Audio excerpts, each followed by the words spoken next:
My genius will be understood eventually. Okay. And we also just To the briny deep.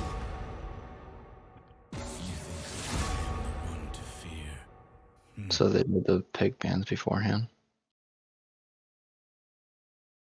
Mm-hmm. Is that fear I smell? and there's the Caterpillar ban.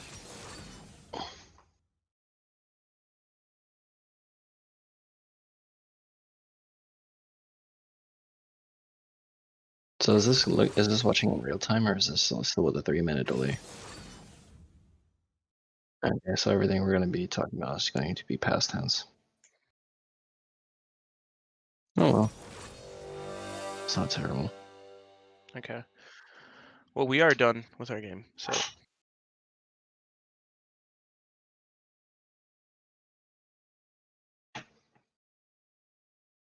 Okay.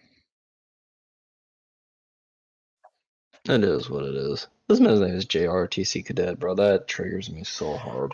Are we live right now? Oh my god. Okay. Oh my Okay. god. Let me not go on a tangent about my RTC past. My Bro, RTC bro, pass. that just triggered me. Hold on. like I was saying though earlier, I think Vayne's like probably like the best pick going into them all. Considering they don't have anybody to actually like stick on top of her, they're just gonna have to manhandle their way through Vayne. Yeah, But if Vayne can like their keep closest, back. their best bet of sticking on top of Vayne is Poppy. Like if they can do the Anivia wall into Poppy stun, then like Vayne might just be dead. But Sure, that's but in a like they perfect have to world. be able to hit that. And like I imagine Vayne's probably going to build QSS for them. So Vayne's gonna be playing keep away and just shoot at whoever's in front of her. Ezreal's gonna be playing safe. Oh god, I don't know. It's either gonna come down to my opinion, like mages or how well like Poppy can just stop the engage from Hecarim or Camille. Yeah, But I, there's I a think Galio. definitely the early game is going to be focused a little bit more around like mid top, and trying to like get like the Camille Galio combo off, and using Hecarim and like sets engage to help with that, while they just let Vayne scale up and get to the point where it's like Ornn doesn't matter, Swain doesn't matter, Poppy doesn't matter, because unless they can stick on Vayne, she's just going to melt every single one of them. Also, I'm really upset that Jhin McCain is not playing Jhin, nor is he playing Kayn. They got banned. Kayn is not banned. Yeah, but that's their mid laner. I mean, you can play Kayn mid. I mean, I do it sometimes, but that's more or less just because I'm bored. It's not going good until like anything in particular. You're always bored, Daehan. You have What? like whatever happened to Master Yi? Whatever What happened to about you Master being a Yi, E1 bro? trick? Okay, well everybody's picking Udyr right now, and he just point click stun. What happened to Tryndamere? I still play Tryndamere. Leave me alone, bro. Leave my solo queue picks out of this, alright? Just because I want to go smooth brain and solo queue. Man, I hope to see some big brain plays going into this since everybody's talking to each other. I have too Yeah. much solo queue on the mind. Oh god. Oh god. Yeah, I saw you. I saw you this morning We or don't we today don't talk rather. we don't talk about it. We don't talk about today. That's worse I'm than my praying. PTSD of JRTC, bro. I'm praying for you, Daehan. I'm praying for you. Yeah, everybody in the comments, pray for my elo. Pray for Daehan's elo. Man's just trying to make it to plat, and then he has to make it to diamond. Yeah, God, I'm gonna lose my sanity by the end of the season. Oh man, Yeah, that sounds about right. who wins the matchup, Nevi or Galio, or is it just gonna come down to jungle diff or jungle interaction? I think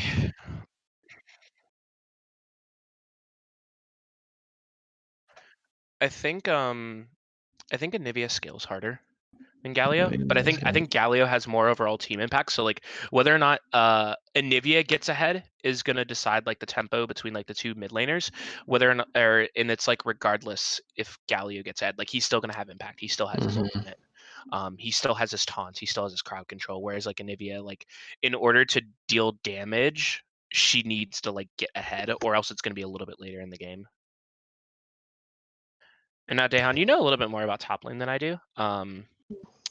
What do you think about the Ornn and Camille matchup? Because I know Ornn will help will help Goose scale into the late game, but I don't know how he's gonna do I don't know how he does in the laning phase really against Camille.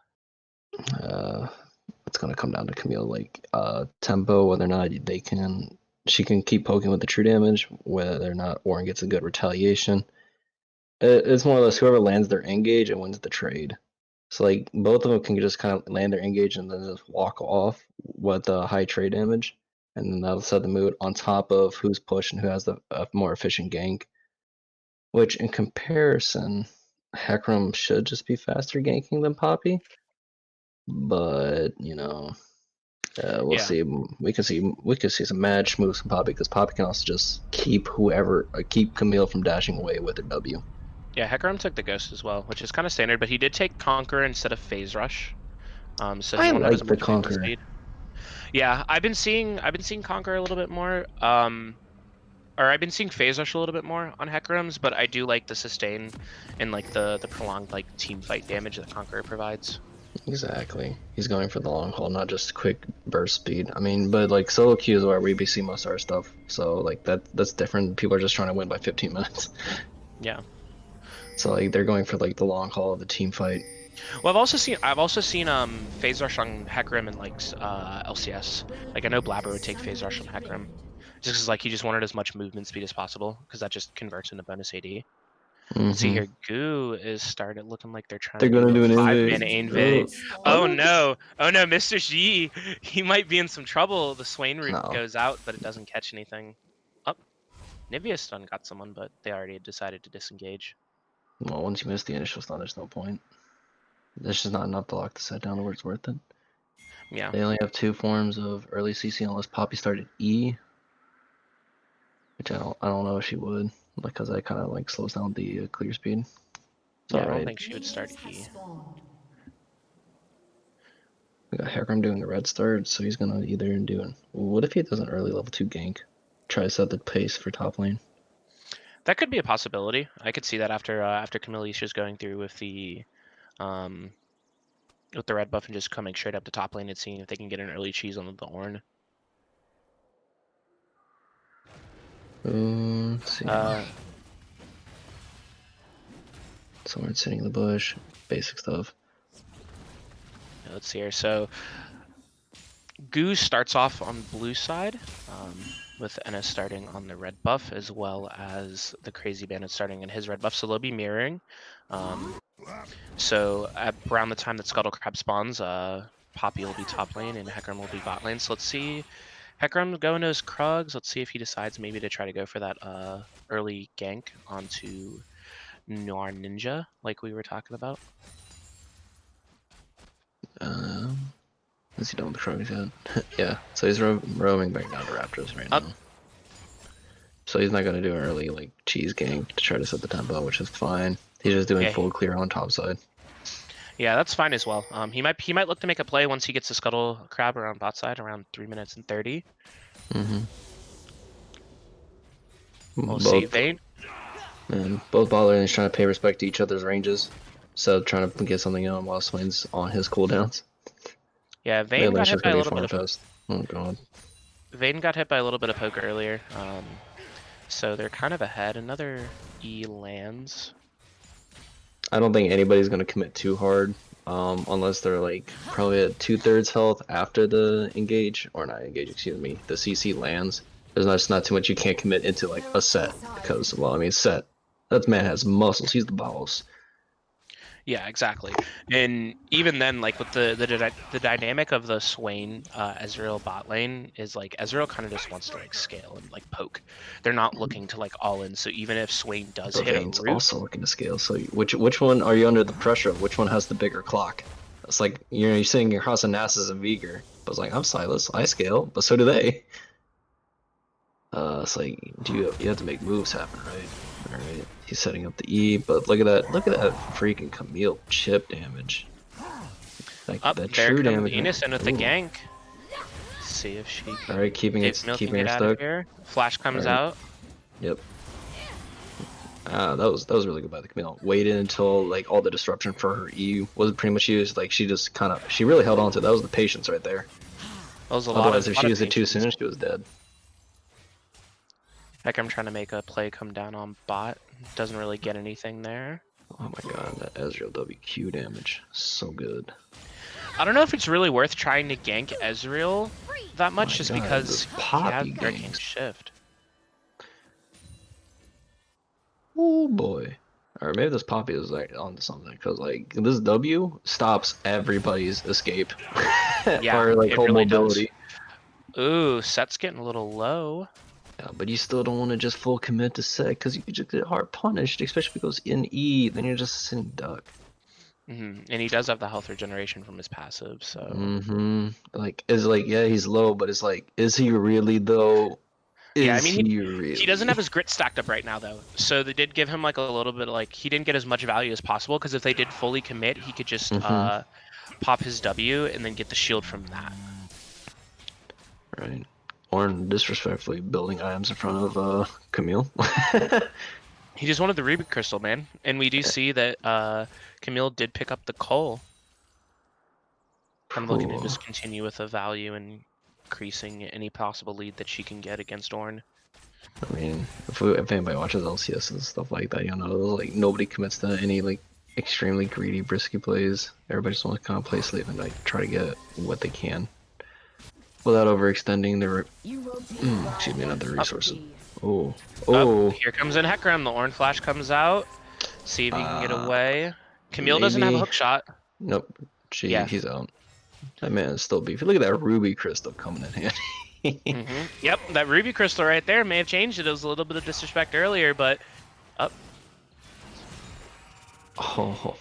What is interesting too is they're going full Seth's command. going in.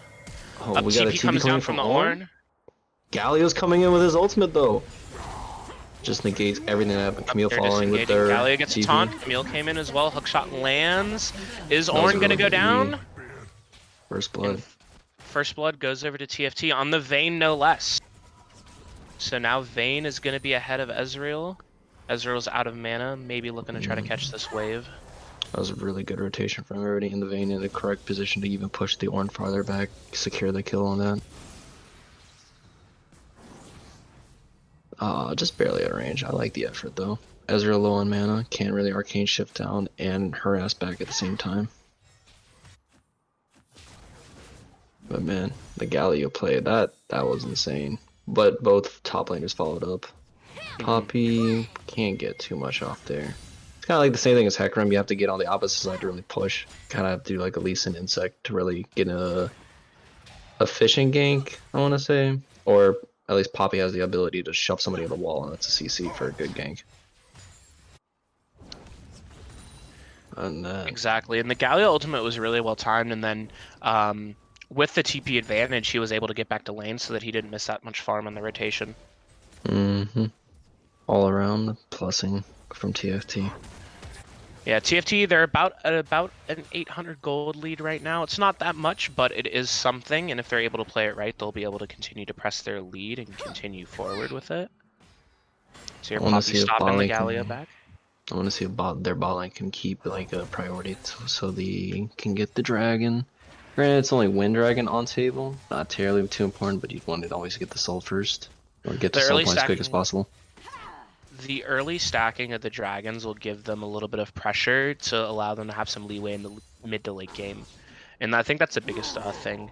Though it does look like Poppy is going for the dragon.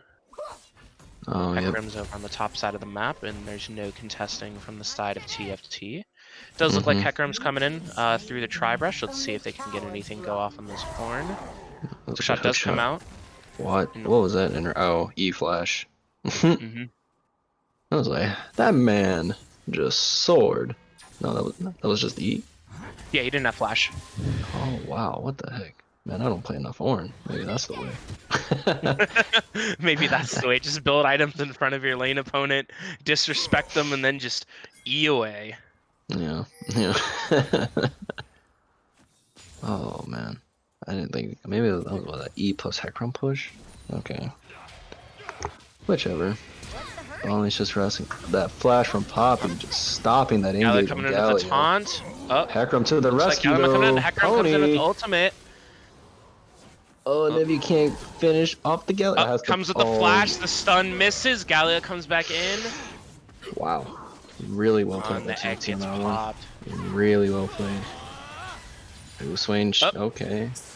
We missed all the action ball, unfortunate. But looks like they won the good trades on that. Ezreal lands himself another kill. Or his first kill of the game. Really good swing pull. That should give him good momentum. Never mind. Pony Comes says Hecarim, stop they're all looking to that. dive it. Pony pick up free kill.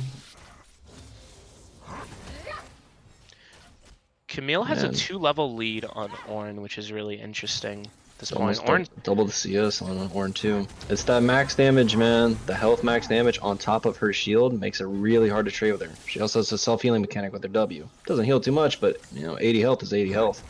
yeah, any amount of sustain makes a difference in the lane. Mm-hmm. And look at that. See what I mean? She just hits with the Q, hits with the true damage, walk away, W. You try to retaliate, her shield pops up, eats most of your retaliation. That way she always comes on top. That's really rough. Like Poppy's gonna have to either do something or kind of either has to help rectify the top lane or has to get the other lanes going. Either forgo it or you have to save the lane. You need pressure somewhere. Or if she wants Rift Herald, she has to kill the top lane. Because right now Camille on top of the Galio is exerting too much pressure for her to kind of like blind attempt at the Rift Herald unless she has the gonads. Yeah, exactly. And there is a possibility that Gu could decide to play with Ornn as the weak side and kind of just have him try to play as safe as possible. They try to focus on the other side of the map. Because overall, it does look like that in terms of farm and kills, Ezreal is slightly ahead. But Set does do a lot of damage. It's a 10-minute Divine Sunder by the Hecarim, too. He's definitely able to get ahead. Oh, Set's coming in with the dive, and Vayne gets the kill, but he has to flash out. Ezreal's in pursuit. Yeah, Ezreal's got that. Not much they can do there about that dive. Galio's coming in. Seems like they're really trying hard. Kill there? Oh, that was an insane stun. Made it to where Ornn could not get his ultimate ram on the second swing, but Ornn just manhandles her anyways. And then Set dies down in the bottom lane to Anivia. Gu's returning on the value. Closing the gold lead hard, and especially now they're just juggling Hecarim, but that Conqueror coming in clutch there. More or less the 10-minute Divine Sunderer, let's be real. Yeah, and the healing of the Divine Thunder too. That's what I was about to say. I think that has a little bit more to do with it, but hey, man, Conqueror definitely did help. Oh, jeez. Overall, Gold both League's teams are actually trying to now do gold rotations. The rotations are really spot on. I think TFT overstayed a little bit on the bottom lane. After Vayne died to Ezreal, I think they really should have just backed off at that point. But then by then, Anivia already had rotated down, so I think it was a little bit too late for them. The gold lead still is about 1.5k in favor of TFT. And so we'll see if they can continue to grow that lead. Hecarim has about 5,000 gold on him right now. But it's a talk show about overextending. Try to counter jungle, got punished. Gave it Anivia 1 blue buff, 2 600 gold shutdown. Oh man, the taunt. Ah, jeez. It's over. Anivia without Egg doesn't stand a chance against Set and Galio with just the raw amount of CC and damage that they can output like that. I don't even think with the egg, Poppy can't even save her from that. Can't buy enough time. They're still putting out too much damage. Ezreal seems like he's going for the tier Divine Sunderer build. Doesn't really feel too good. I also haven't tried the Duskblade Essence Reaper build though. Galio's coming in. Really good scrap on there on the side of TFT. Hecarim's just running through right now with his gold lead. On top of the Set, really getting there with the Hex Flash plus Nimbus Cloak, giving it a lot of additional movement speed on top of his Q. Making the man with no engage just run. Camille goes down. Camille overextended. Do we get the kill? Oh. Almost got him. Anivia stun barely misses there. Marvel at that. Those are playing extremely safe, as you should. They cannot touch that man. But besides managed to grab everybody else with the combo of Hex Flash plus Nimbus Cloak, always having movement speed up with the Q. That's an additional, I don't know, 50, 60 additional movement speed. Oh, charging towards somebody. He gives a, it's pretty easy to catch up with him for the E. Yeah, and he already has the boots of swiftness, and I imagine he's going to be building towards a turbo chem tank. Oh yeah. What do you do when you have no engage? Run at him faster. Here he There we comes go. in, hex flash over the wall. Doesn't Good find pressure. anything. It's just free pressure he's establishing. And we got Poppy looking down for a gank on bot side. Hoping they would commit, but they're kind of just playing towards the middle of the lane. Yeah, I don't know. Maybe they might have spotted her on one of the wards. I don't know if she was sitting on one or not. Oh wow. Up here comes Seven Oh with wow. the face breaker. Great stun. Lined it up. But we got Poppy still coming in after they extended. But they Makes still it went for 1-for-1 though. Mm-hmm. That was a really great stun by Set. Yeah, and Swain missed his root as well. Swain going for the Imperial Mandate seems interesting. I mean, terms of procs off the W activation. and the E. Right? It's just anytime that It does. any form of CC. That's why it works so good on Maokai. Just hit anybody with an E and you have a mandate trigger. On top of his Q and his W and his ultimate. I don't know, his whole kit. Yeah. We got Goo right now really controlling the dragons. Controlling the bot side pressure. Yeah, it's going to be a Warren mountain staying soul in this there, game. even though he was down by what, double the CS. It's only made it to like a 20 CS difference, but the kill and the assist kind of make up for that difference on Camille. Yeah, exactly. He has his completed mythic item, the Sunfire Aegis, whereas Camille's not yet finished with hers yet. She's only got the Hearthbound Axe and the Ruby Crystal. It's gonna make it really hard to fight this Ornn now with the Sunfire. Hecarim's dropping the gonna be putting Retail out top the side. damage. Looks like they might just try to rush the turret. Ooh. The Ornn Horn comes out and it lands the knock up on Camille. Just trying to run her down. But now they got Sunfire chipping in hard. Or Hecarim got an ult out too. The backup of Poppy, too much. And they get the safety. Fortunately, there weren't any plates, so there wasn't really much gold lead. Camille going back in with the hookshot and the Hextech ultimatum. Galio's coming in. Coming He's stuck. in. He's stuck. Ornn goes down, giving Galio his second kill of the game. Galio's has finished pro belt. That's huge. That's extra engage and extra burst damage. Man, the pinnacle of the mid lane. Came back down to it earlier. That's that's just ignorant. There was no need for that. Kind of sending a message. As one would say, right? Oh, the disrespect hammer. I love it. I love it. That's a tilter for sure. Oh my god. Alright. Nivea wave clearing, busted. But bot lane just kind of giving up the free tower, but they're doing the rotation and the shift. Yeah, Camille rotated over to the bottom side, but Goose still gets the first turret, and they're slowly closing up the gold lead. It's back down to only 900 gold in favor of TFT, but Goo does have the first two dragons. Man, what soul are we on? Mountain. It's mountain, eh? Ooh, extra defenses for Poppy and all. Sounds good. Yeah, it'll help a little bit with the rest of their team. I don't know how much it'll do against victory damage since she is stacking it with the Kraken Slayer. I really would like to see TFT pay a little bit more attention to Dragon and getting set up for it and getting prio bot side for it, because they did give up the first two dragons, but really they don't have much to say for it. What is it, 1,000 gold lead? Up.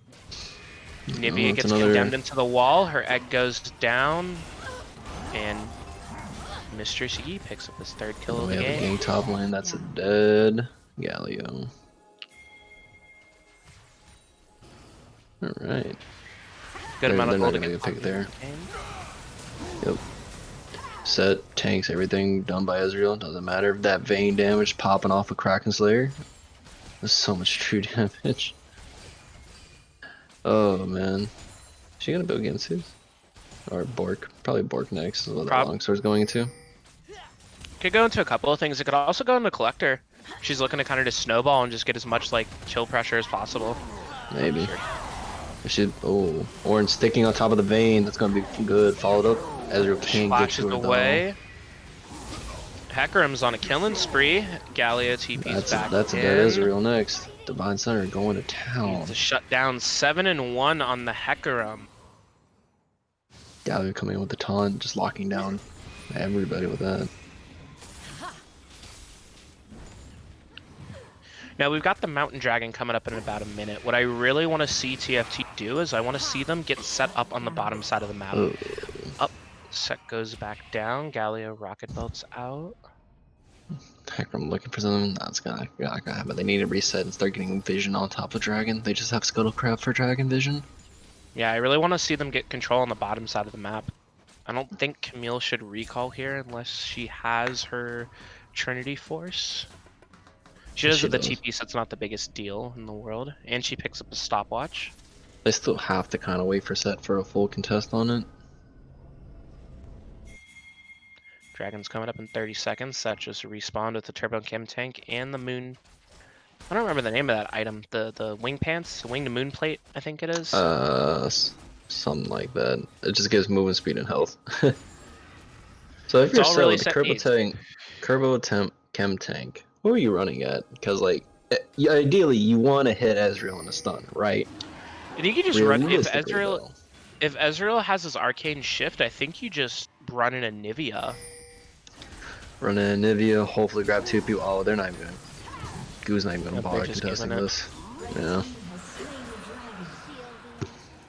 Alright. Can we see the 4 dragon sweep? Maybe they just wanted 4 mountain dragons. Maybe we're the dumb ones.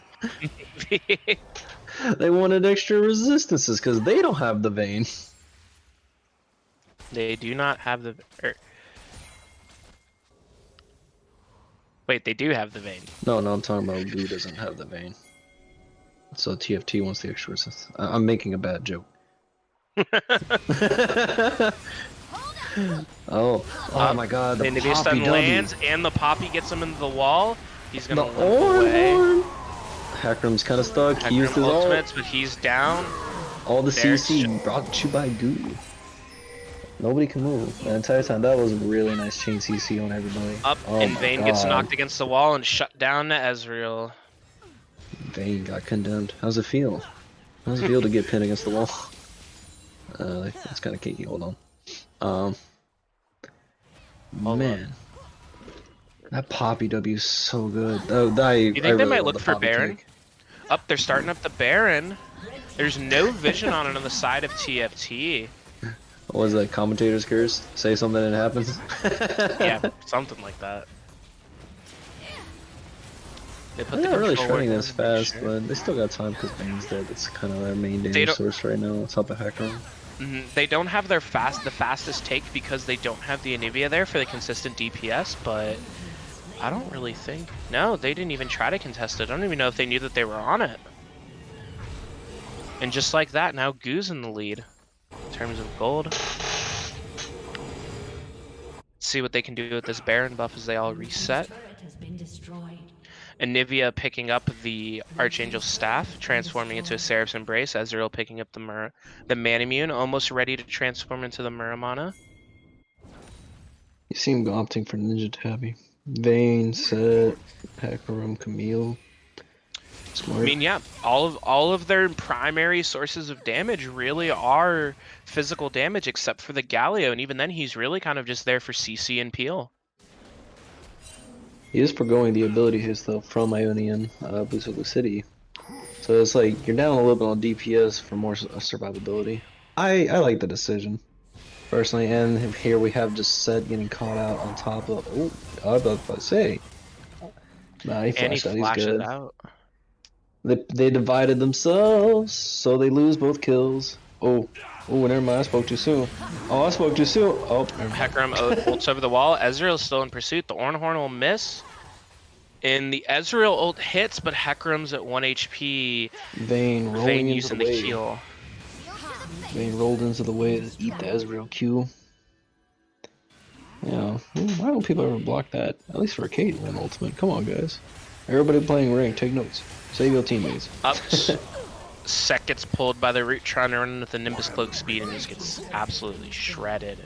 Mm-hmm. Gold That's a really good combo. The Anivia W wall with the Poppy Condemn. I forgot what it's called. It's like charge or something. Yeah, the Poppy charge. So like she can make a wall for her to stun on in any like weird situation as long as they coordinate that correctly. It's more so probably going to be on the Poppy to look for that, since Anivia's just going to try to keep people to walk into her Q or kind of divide the fight like a Talia are. Exactly. They're coming in. Poppy's going in. They just crack the God, inhibitor that turret, Vayne and damage! Vayne just deletes Oh Poppy. my god! Up, Ezreal takes her out. But Ezra deletes the Vayne. You know, it's like Galio it's an goes aggressive golden. cycle. Double kill for Ezreal. He's still They going can't- in, going against the Set in the 1v1. Set pops the shield, misses the damage, but the ultimate can't- comes you through can't and stop him. triple kill for Ezreal. That actually might be game here.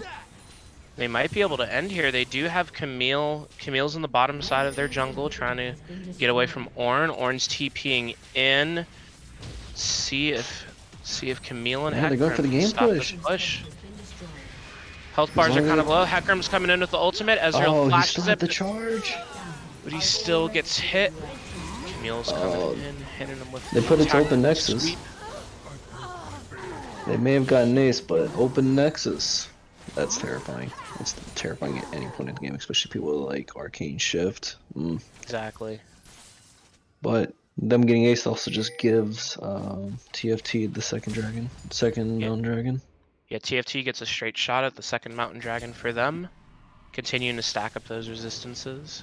To be fair, that's not the worst though. That could happen from a team wipe like that, especially after you just got an open Nexus. Just giving up the second dragon, it's not terrible. And good on their placement, just eating any chance that Poppy could attempt to steal the dragon by sitting in front of like all the main ways that she would lob it from. And now we just wait and reset. Ezreal's finished the Muramana, working on his Blade of the Ruined King. As we were talking earlier, TFT had the engage comp, but it seems like Goo's been trying to force more of the action upon them. Mm-hmm. Poppy can have pretty good engage if anyone on positions, because I mean, unless they have any sort of like really good peel on the crackback, no one on TFT has cleanse or anything like that, and no one's built a QSS or anything for any of the roots or stuns or anything like that.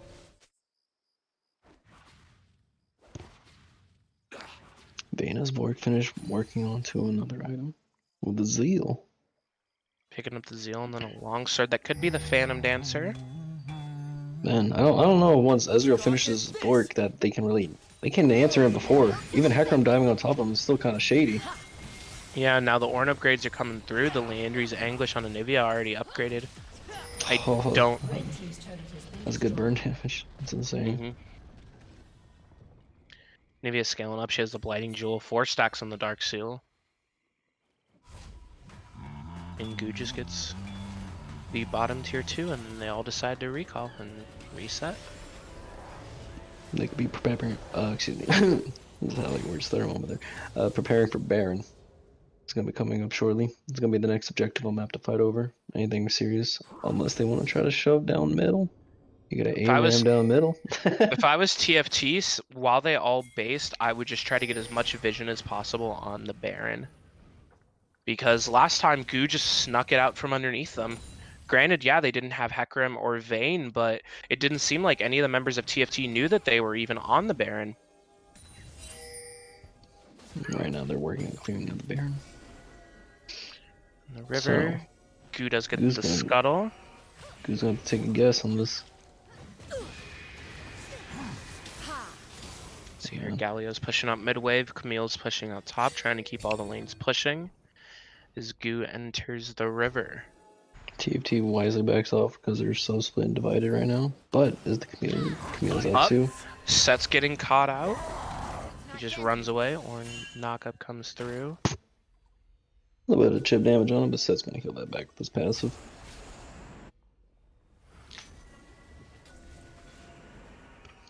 I'm just waiting for TFT to kind of set up their whole engage combo. Some Hecarim dive in, followed by Galio and Set, and just keep the entire team locked down so Vayne can shred peacefully in the back lane. Like this. Ornn might be getting caught out. And there goes Poppy ultimate pushing away too. We got Camille on top of Ezreal, Camille's on the followed by the back line, Galio. Here goes he comes. golden. Galio coming in. Let's see if they can do anything at this. Camille hook shots onto Poppy, but gets stunned against the wall. Oh man. They're all knocked up inside of the Anivia ultimate, and TFT just to 2 The for 2 so shred, far. the constant shred from Anivia and plus Swain, just sitting inside all of that punishment with their ultimates, just chipping away, and the Poppy W, keeping Camille stuck. So where are you going, son? That should be game. I think Goo might just end. They do have the super minions in the base, and Anivia's TP's coming down. It's only left to Vayne to stop him. But if she gets CC'd one time, she's pretty much out, and Nivea Watch is going to keep her out while they just get to freely take the Nexus. Vayne's trying to do the best, pop the ultimate, Oh and my oh god, my QE. god. Oh, Frostbite, please. First game goes to Goo. TFT had a lead there for a while. They were kind of directing the pace of the game, but it just slipped underneath them. Gave up free early dragons. Didn't really push the lead terribly too much with Goo playing safely and just getting good picks throughout the game. They didn't really have too much pressure from them giving up the dragons. They weren't able to get enough pressure on the other side of the map or anywhere really so that they could kind of have that leeway in case they had a bad fight here and there. And then Goo was just able to capitalize on it. Man, overall, good game. That was fun. That was an exciting game. Well, the damage charts. Oof, that Anivia damage. Nivea doing the most damage in the game, followed by Ezreal and then Vayne. I think the issue is maybe TFT's comp was trying and their players were trying to go in Well, we too only much saw and them ever engage do too it. much. They only did that the whole combo engage thing one time, and that was at the last fight. But yeah, what Where I'm saying Camille is would jump in on Ezreal. maybe they weren't focusing enough on peeling for Vayne because it seemed like Vayne wasn't really able to get in there enough to really do anything. She kind of got pushed out by Anivia, either like Anivia ult separator or the wall. Super unfortunate, but like their whole comp of going in didn't accomplish too much with. They only did the combo one time with Camille go in, ult the Ezreal, followed up by Galio, then you follow it up with a Hecarim. And that's just like so much CC stacked on top of the squishies. But in that kind of gas chambered 3 of them for the Anivia plus Swain just to sit in the middle of all that, dealing constant DPS. Yeah, like we saw in the Baron fight, Ornn was able to get, I think, a 3-man knockup on them, and they were just sitting in the Anivia ult for a good couple of seconds there. That on top of the Leandry's just shredding away, and then Poppy W just keeps everybody sitting inside fighting with them. You can't dash, you can't charge, anything. You're stuck. Man. Good on Goo. Almost like perfectly counteracting their whole team comp.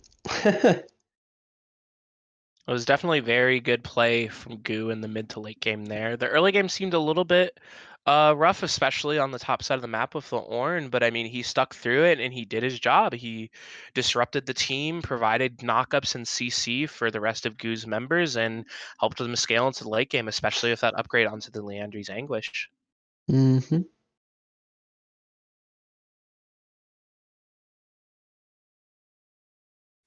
Okay. Now we just wait on game 2 and see how TFT is going to tackle this one. And I'm interested to see if they're going to try to go with the same composition or if they might try a different kind of Are we still draft. waiting? Oh. Oops. What do you think? Do you think TFT is going to try to run it back, Daehan? With an engage comp like that, unless they have specific targeted bans to like stop that, like that Poppy out of left field, who bans Poppy? Who even plays Poppy? That was insane though. Who even plays Poppy?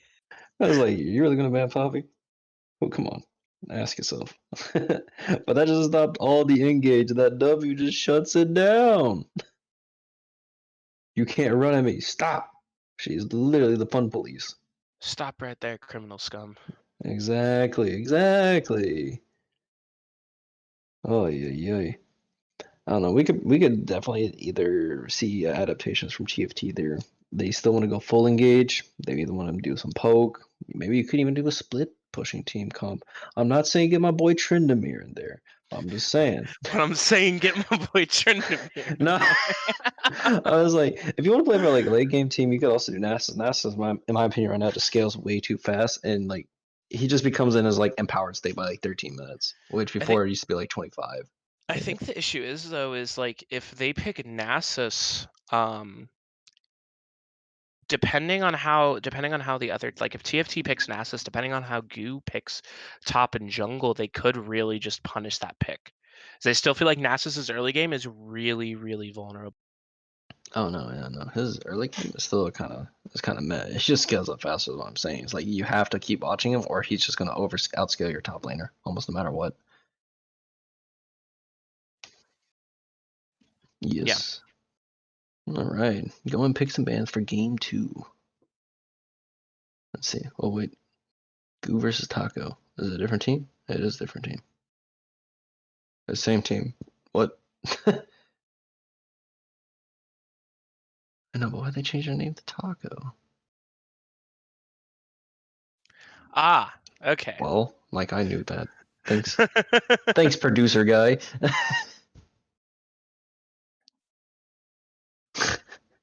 Team Fish Taco. That makes sense. TFT. Got it. You know what?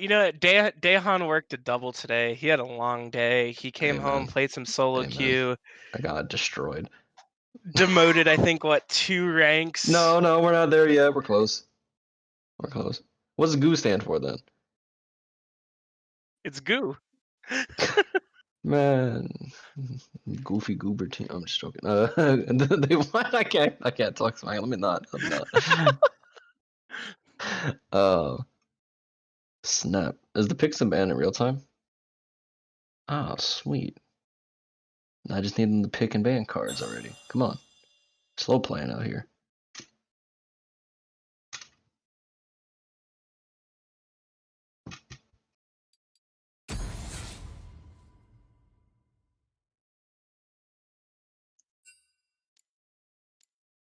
Wee! Yummy! Haha, am I pro player now? Did they put enough spectator? Oh, yes. Fantastic.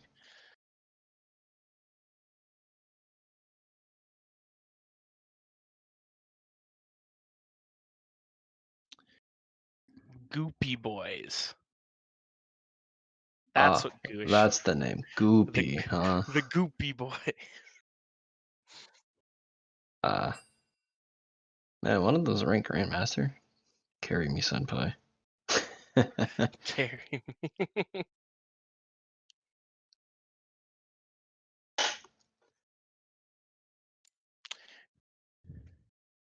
Right. Let's get The this g- show on the the road.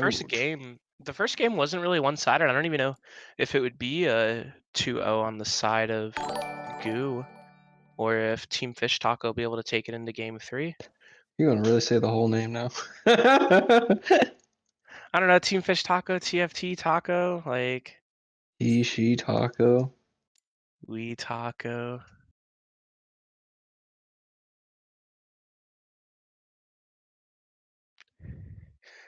Lollysoul, What? thank you for the follow. Appreciate you having here on the stream. All right. Master Yi ban. I guess they just really don't want Mistress Yi to have the Master Yi.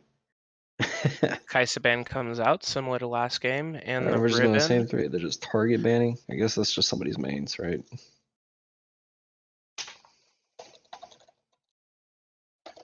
Ribbon might be for Box cousin out in the top lane. And Nivea ban coming down now. You know it shows your screen, right? Oh, okay. Fantastic. Well, we're going with the same bands, but the Nivea band, they are not having that in Nivea again. No, they did not enjoy that. That was too much damage. Too much CC. Orange first pick coming down for Goo again. Really prioritizing the not CC, excuse me. The versatility of Ornn and how he helped the whole team scale into the late game really well. Heckram again. Down. I think the Heckram was fine early. The Heckram got fed early, but they just didn't push too much for the like jungle objectives and jungle control.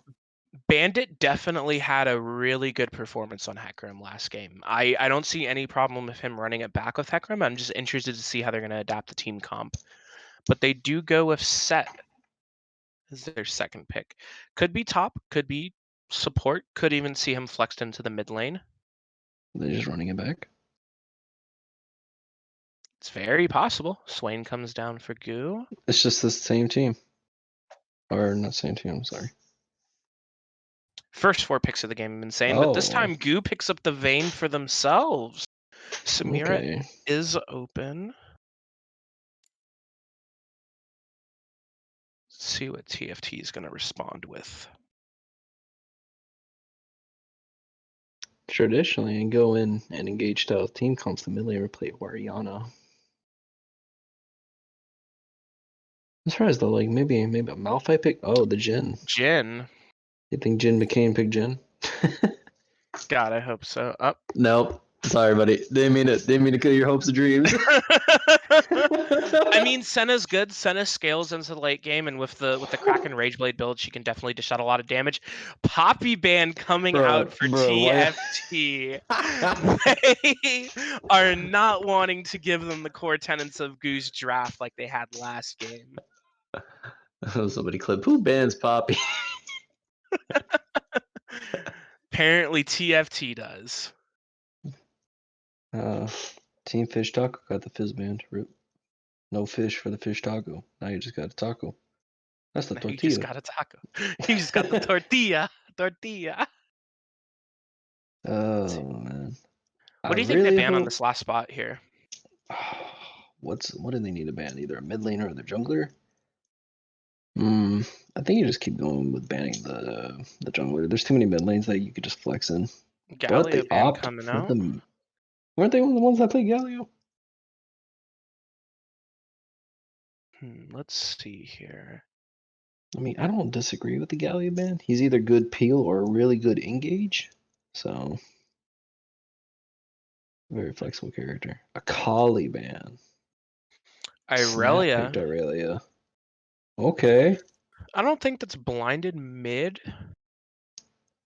Let's see here. I really can't top though anymore. She can't keep up with most of the bruisers like that. I don't know. We'll see. Let's see what Goo responds with. Because they're not sure. Because Irelia could be flexed either mid or top at this point. This is very fair. And Senna I getting think- flexed ADC. No, she's probably just ADC. Oh my Ben god. Shoutouts to Ferris, Dr. thank you for the Bears. follow. Shoutouts to Dr. Ben. All right, they're Wow. throwing it out of left field now. Twitch and Gragas. Oh man. So the Gragas jungle, huh? Swain Okay. going mid. No Twitch. Yon. So Irelia is definitely going top. I think it's Senna set bot lane. Man. So Question is, Twitch where's jungle? Gragas going? Mid? Yeah, Gragas mid, Twitch jungle. Right? Maybe Twitch mid? I don't like Twitch jungle. I don't think you can really blind Twitch mid though. Man, that's so aggressive if that's Twitch mid, but like Twitch jungle, yeah, it's aggressive. But oh, he didn't mean to pick Twitch.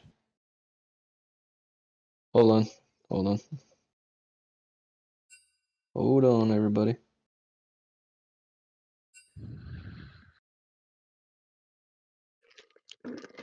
About to say that Twitch pick was looking kind of suspect. I did It's not looking like where kinda that was sitting spicy. anywhere. That is not spicy.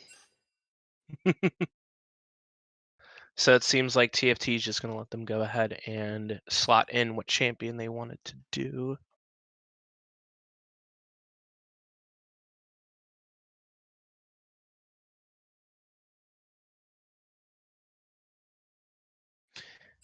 Jhin McCann out here with some words of encouragement for his support. Jesus Christ, they're just memeing their own team.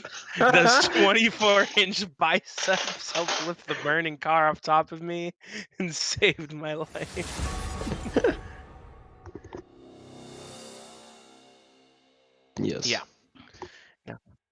Correct. Yep. And now we're going into the Doubt actual is draft the here. greatest enemy. Now goes the Master Yi. Let's see. I think they were saying that they wanted to pick Echo instead. Learn from your mistakes. I shall endure. Yeah, from what we saw, at least from like the chat between the two teams, it seems like the Echo pick or the Twitch pick was supposed to be an Echo, but there was some sort of bug or something with the client when they were selecting the champion. That Echo makes much more sense. Yeah, it definitely makes much more sense. So does that mean it would be Oh, Gragas man. jungle? Yes, that'd be Gragas jungle. Okay. Yeah, there's no other way. I was like gonna throw something left field. I mean, I've already been proven wrong before in this stream. So Who hashtag ban bans Poppy Poppy? 2021. Man, yo, you think he's gonna do the Gragas build where you can get perma CC? Probably not. It'd be fun though. What build is that even? That's where you get like 200 ability haste on Gragas. So when you hit him with the E, it's like on a 1 second cooldown. So you just keep belly flopping into him. Oh lord. Yeah. Because the stun lasts for belly, like 1 second too. So just belly flopping them across the map. yeah, no. It's funny as it's the stupidest thing in the world. But like it takes so long and it's such a bad build. And it does look like the Twitch was meant to be Seems you left Echo. your Echo. brave pants at Yep. home. You want me to wait while you go get them? Look at that. Grind Man, deep. banning Poppy 2021. I thought I'd never see the day. Gods can bleed. You're scared. Good to know. What do you think of the Yone versus Echo matchup with that in mind then? I'm not too familiar with it. I would think Echo would be favored once they get a little bit of items because Echo just has such strong burst potential, but I'm not 100% sure. It is an Yone can honestly though negate the CC because you know when he goes back Mhm. into his clone from Yeah, his with his E, soul he's unbound. unstoppable. Yeah. Yeah, the So soul that- Ugh. I don't know then. it'll definitely be on Jin McCain then to be able to properly use the soul unbound to make sure that he doesn't get stuck in Echo's CC for too long.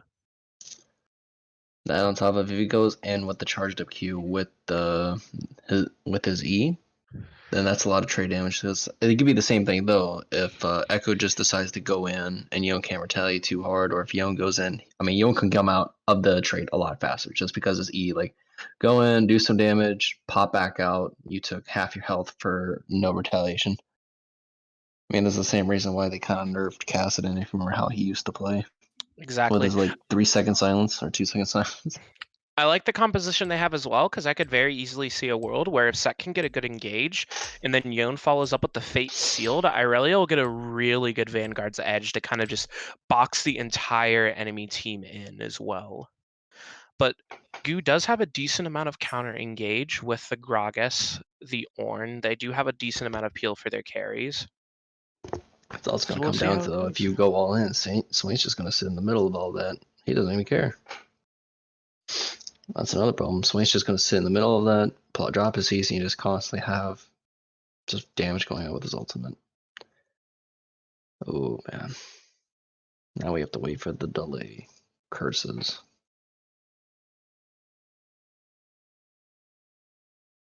But we still see TFT. Man. They still want to do engage team comp. They really just want to force something. But Senna over Samira though for an engage team?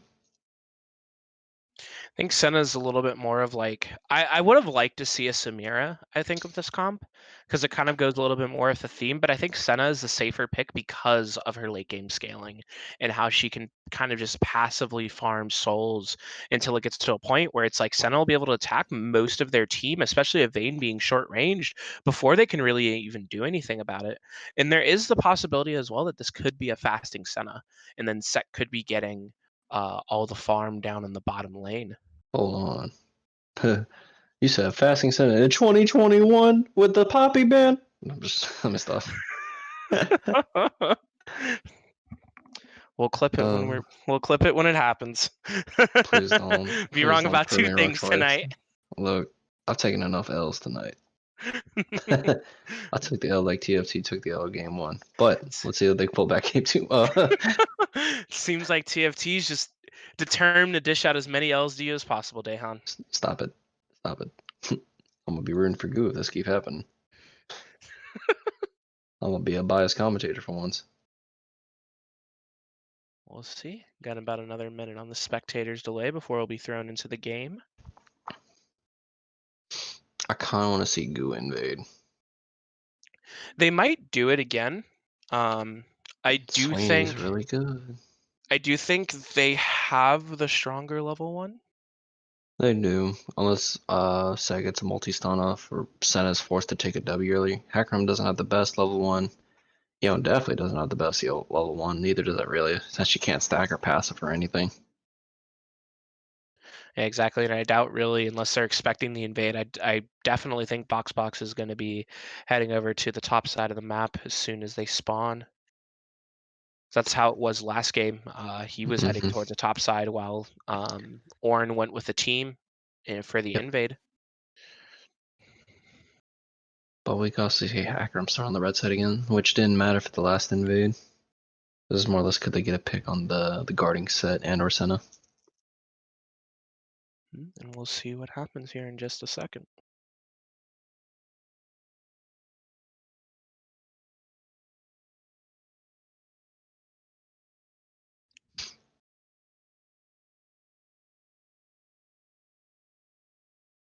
I have to say, I really hope that we do see the Senna Rageblade build.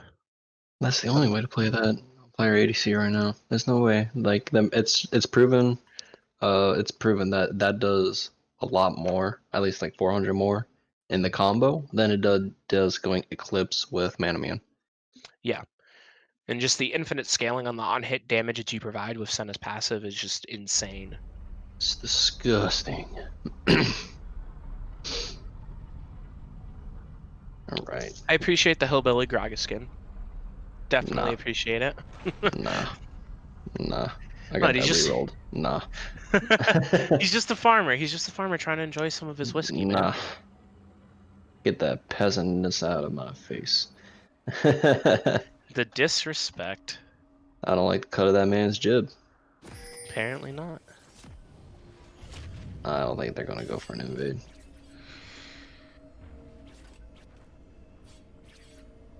It is possible.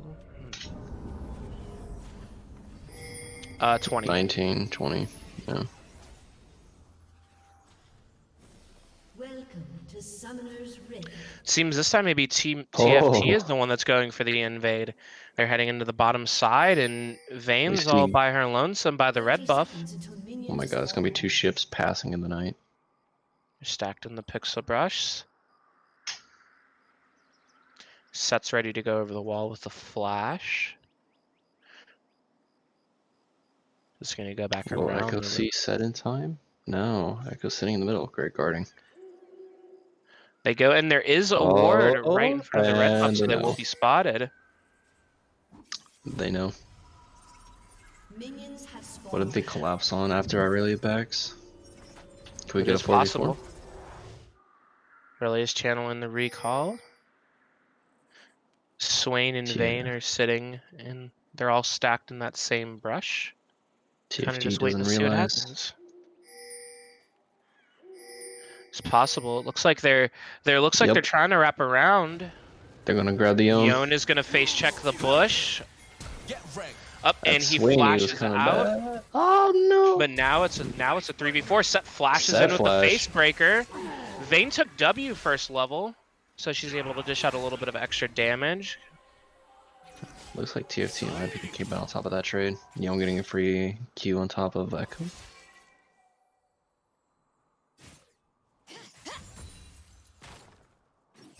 Now they go back. Senna and Vayne heading to the lane.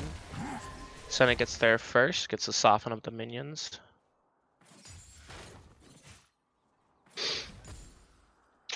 Not much is happening top side, just farming. Oh, I really hit level 2 first. She gets the engage.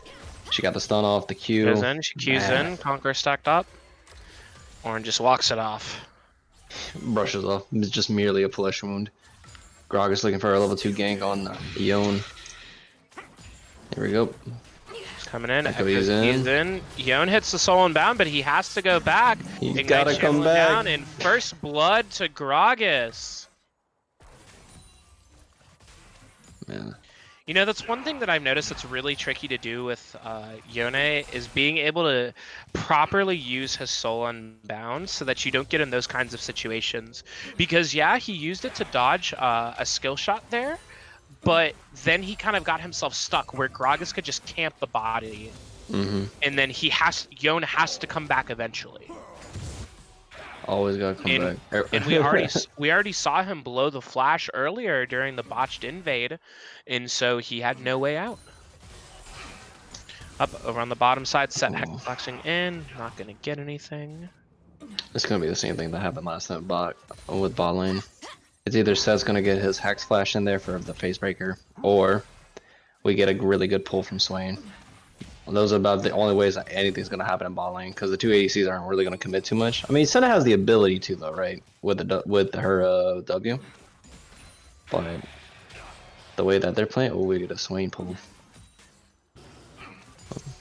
Over in jungle side on top side Scuttle, we got fighting over the Scuttle Crab. Yone's rotating first. Yone rotated first, yeah, because he shoved the minions up on the middle. Echo can't really respond as fast. Yep, Skull's going towards Hecarim. Up, Gragas coming over on the top side, sitting in the river brush. Maybe channeling the recall. Up, Irelia's going in. She lands a flawless duet, and Gragas flashes in with the body slam. Irelia flashes out before anything else can happen. That was really nice. That was a good engage on Boxbox's part if it was an isolated 1v1, but she didn't know Gragas was sitting there in the bush just waiting for him. Remember, children, always ward your bushes. Wards like save lives. They do. Vision does in fact save lives. Hecarim coming in on the mid lane. Echo dashing out to safety, just trying to scare him a little bit. Oh, a bit of action ball. I'm sorry, I missed that. Oh no.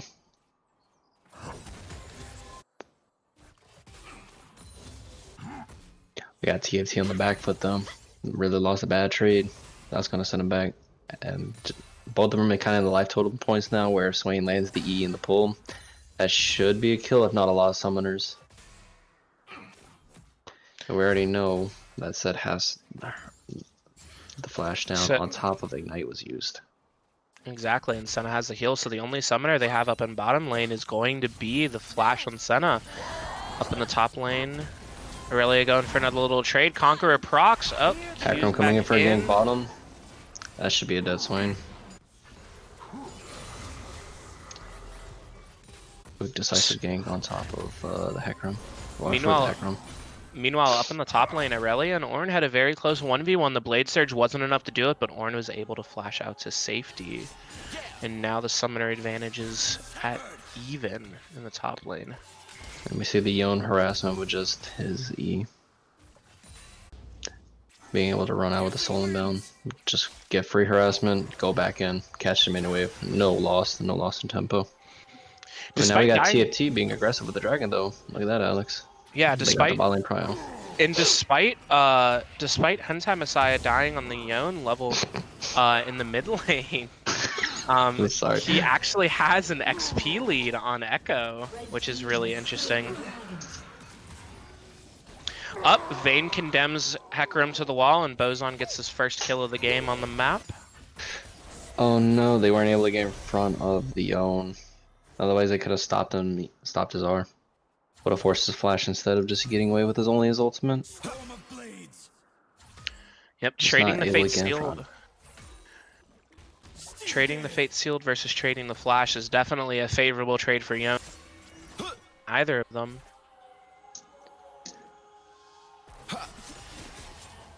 Let's see the soul inbound. Yep. That is charged up Mortal Steel. The classic Yone entry.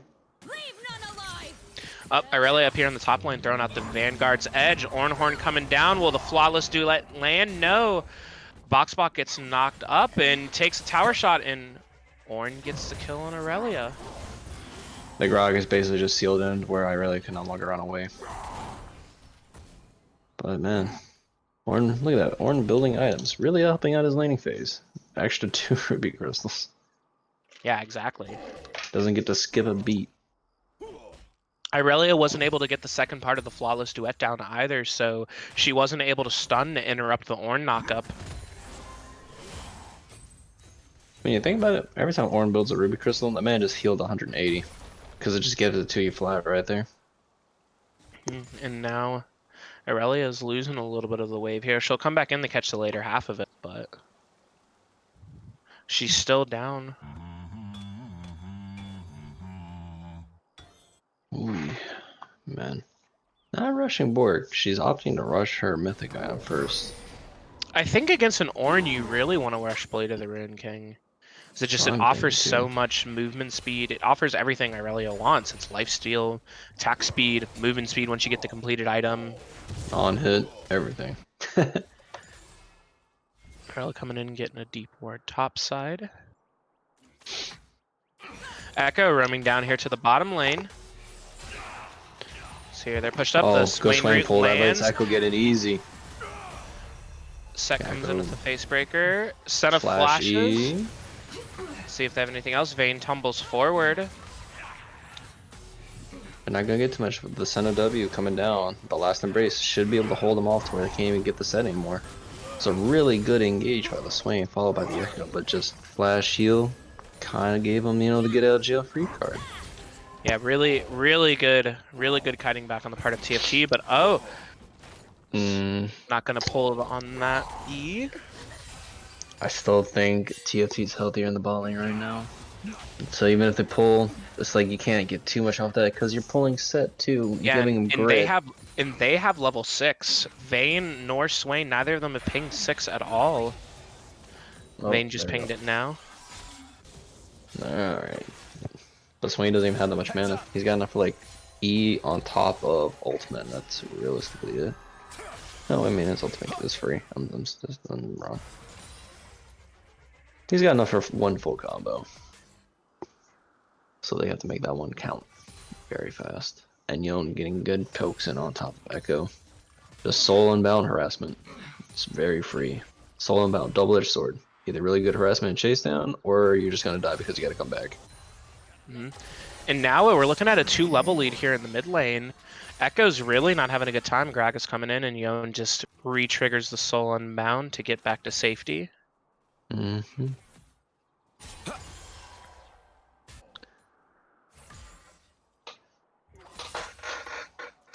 See the hacker going for Scuttle Crap up top side. Well, everybody's just kind of farming, biding their time right now. That's kind of hard because both Vayne and Senna scale very hard in the late game. Yeah, they do. I do think if they're able to keep their distance, I think Senna will offer more value than utility than Vayne, whereas Vayne is just straight damage. Gragas over here sitting on the tri-brush. Let's see here. The Swain E lands. Senna doesn't have ultimate this time. TP coming in from Yone. Bozon slays Senna, and Yon comes in, misses everyone with the Fate Sealed, He's and gotta come back. He's attached to the Soul Unbound. Flashes It's out. gonna cost a flash. See here, he hits out with the third. Ooh. The Swain grabs, man. That man said nevermore escaping. Oh. That was a really good play. Started and ended with JRTC Cadet Swain E. Yeah, it was really good engage on the part of Goo there. And unfortunately, this time Senna didn't have the flash to get out. Up. And Swain's Hecarim's on getting point caught with it all again. this. Grog Sparrow keeping him out, forcing him to take damage to come through that way. Looks like What's they're opting to take the interesting, blast plant. they're going in. Senna comes in straight in their face, and she manages to get out. The last Dragon embrace still on top has of the Swain aggro. kept him stuck. They want to try for it. They're not going to contest it. Maybe Yeah, we're it going to looks try like to see a they Senna can steal. give No. Senna's ultimate Actually, Senna doesn't hit damage those to the minions. dragon.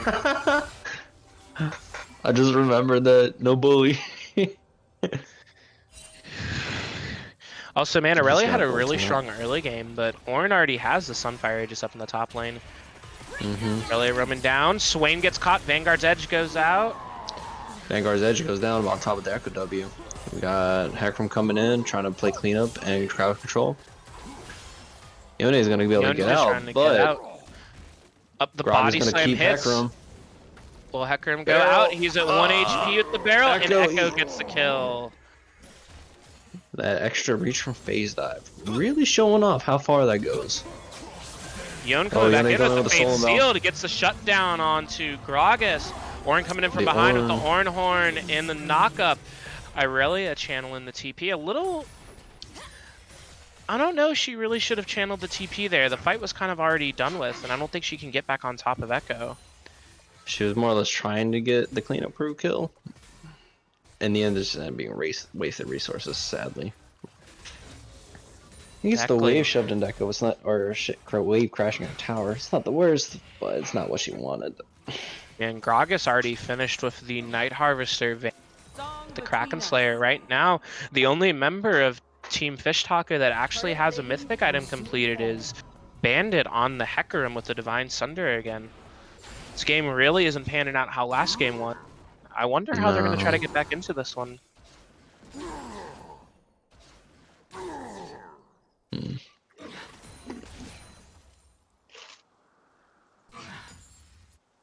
Really now with the finished Triforce, I still personally would have liked the Bork. Up. Echo here landing the stun on Yone, getting in for a little bit of chip damage. Yone at about half health. But Yeah, Hecarim's Hecarim coming coming in. in from the river bush, gets spotted on a ward, and Echo backs up.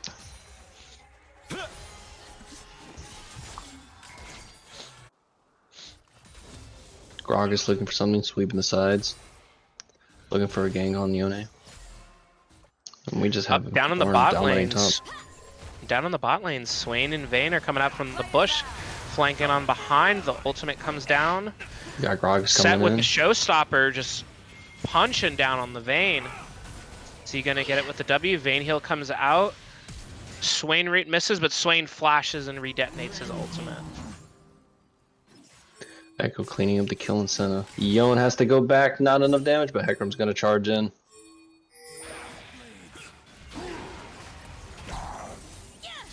Okay. So in the end, that became a 2 for. Oh, yo, we were talking.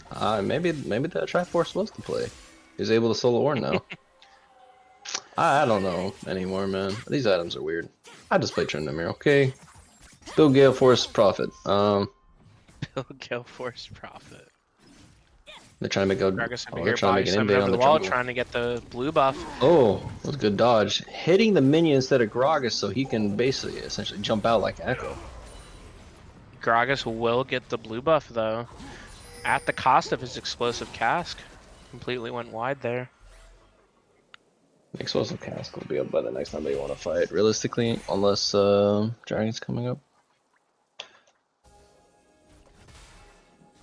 Gragas ultimate on a relatively short cooldown. Minute and 40 seconds? That's not terrible.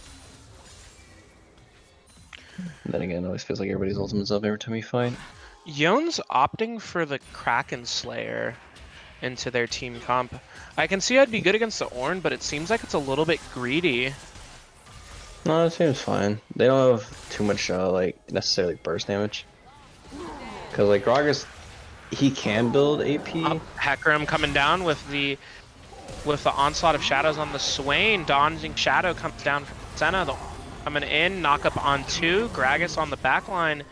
And Sek goes down and Hecarim goes down for a 1 for 2 on the side of TFT. Yone coming in to clean up the kill on Echo, getting the shutdown for himself. Ornn knocks him up. Let's see if he can get out of here. Uses the Mortal Steel. Still getting chased by Gragas and Ornn, just getting knocked up all over the place. But Slayer damage. That Kraken Slayer damage is not coming in handy. He's got Kraken enough healing Slayer's right coming now. in handy. Oh, will he be able to kill the Ornn? No, he will not. It burns the flash. I see what he was trying to do with the flash, trying to build up the time for his Q to come back into proc, but the Sunfire Aegis on top of Ornn having red kind of burned him out even though he had the flash. Yeah, Super now fortunate. he'll be able to-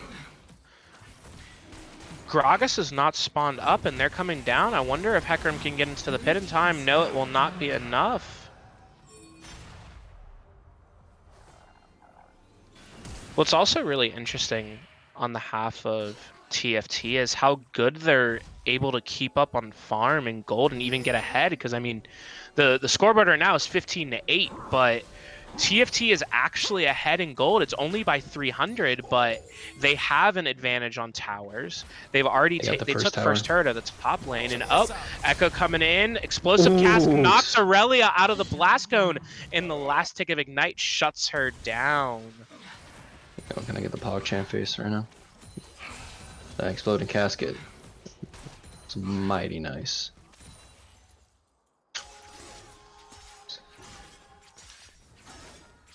Goo seems to be definitely coming out and force this game, but I'm worried if they're not able to keep up their gold and keep up their advantage, they might actually end up falling behind, because now that's the second tower that was down.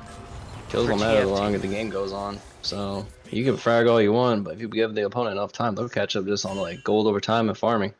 And then it just comes down to like who got more objectives. You gotta keep them on. They need to kind of push their theoretical lead here. Exactly. They probably think they have more gold because of kills, but I mean, us seeing it on the side now that it's even based upon the farm and tower. First tower was huge on the gold. Seer, it looks like they're trying to make a play down on bottom lane. Ornn coming down. They're looking for a dive.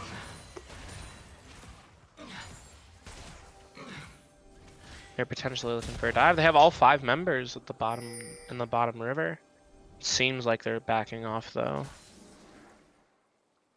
It's gonna be kind of hard to dive a set in a center. A lot of shields. Let's see here. But I mean, if you look at the item values, right? Seth's getting good engage on top of that. Can't really capitalize on it, if anything. They took the L on the exchange there from Seth engaging. Yeah. Up and Gragas comes in at the explosive cast and knocks Senna back, but it's not enough. Seth will fall though. Or will he get out of the way? Senna Piercing heal? shadows come in from Senna, healing Seth up enough, but she gets pulled by by Swain. Got Aurelia came down too, cleaning up Gragas with Yone.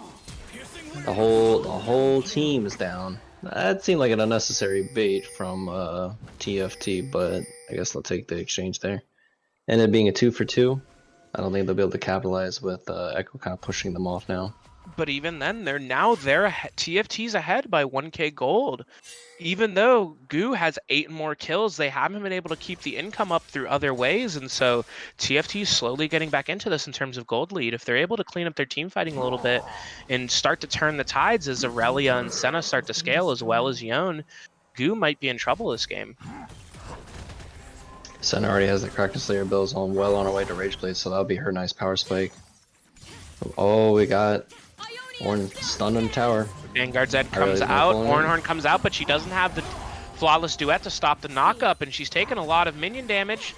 Up, the Bramble Vest is putting in work in a solo kill for Noir Ninja up in the top lane. It was a really good start off for Aurelia, but that just came back. The whole chain of CC on top of Thornmail, keeping on, not Thornmail, but what you call it, Bramble Vest, cutting down Aurelia's healing. Doesn't heal off her Q really anymore.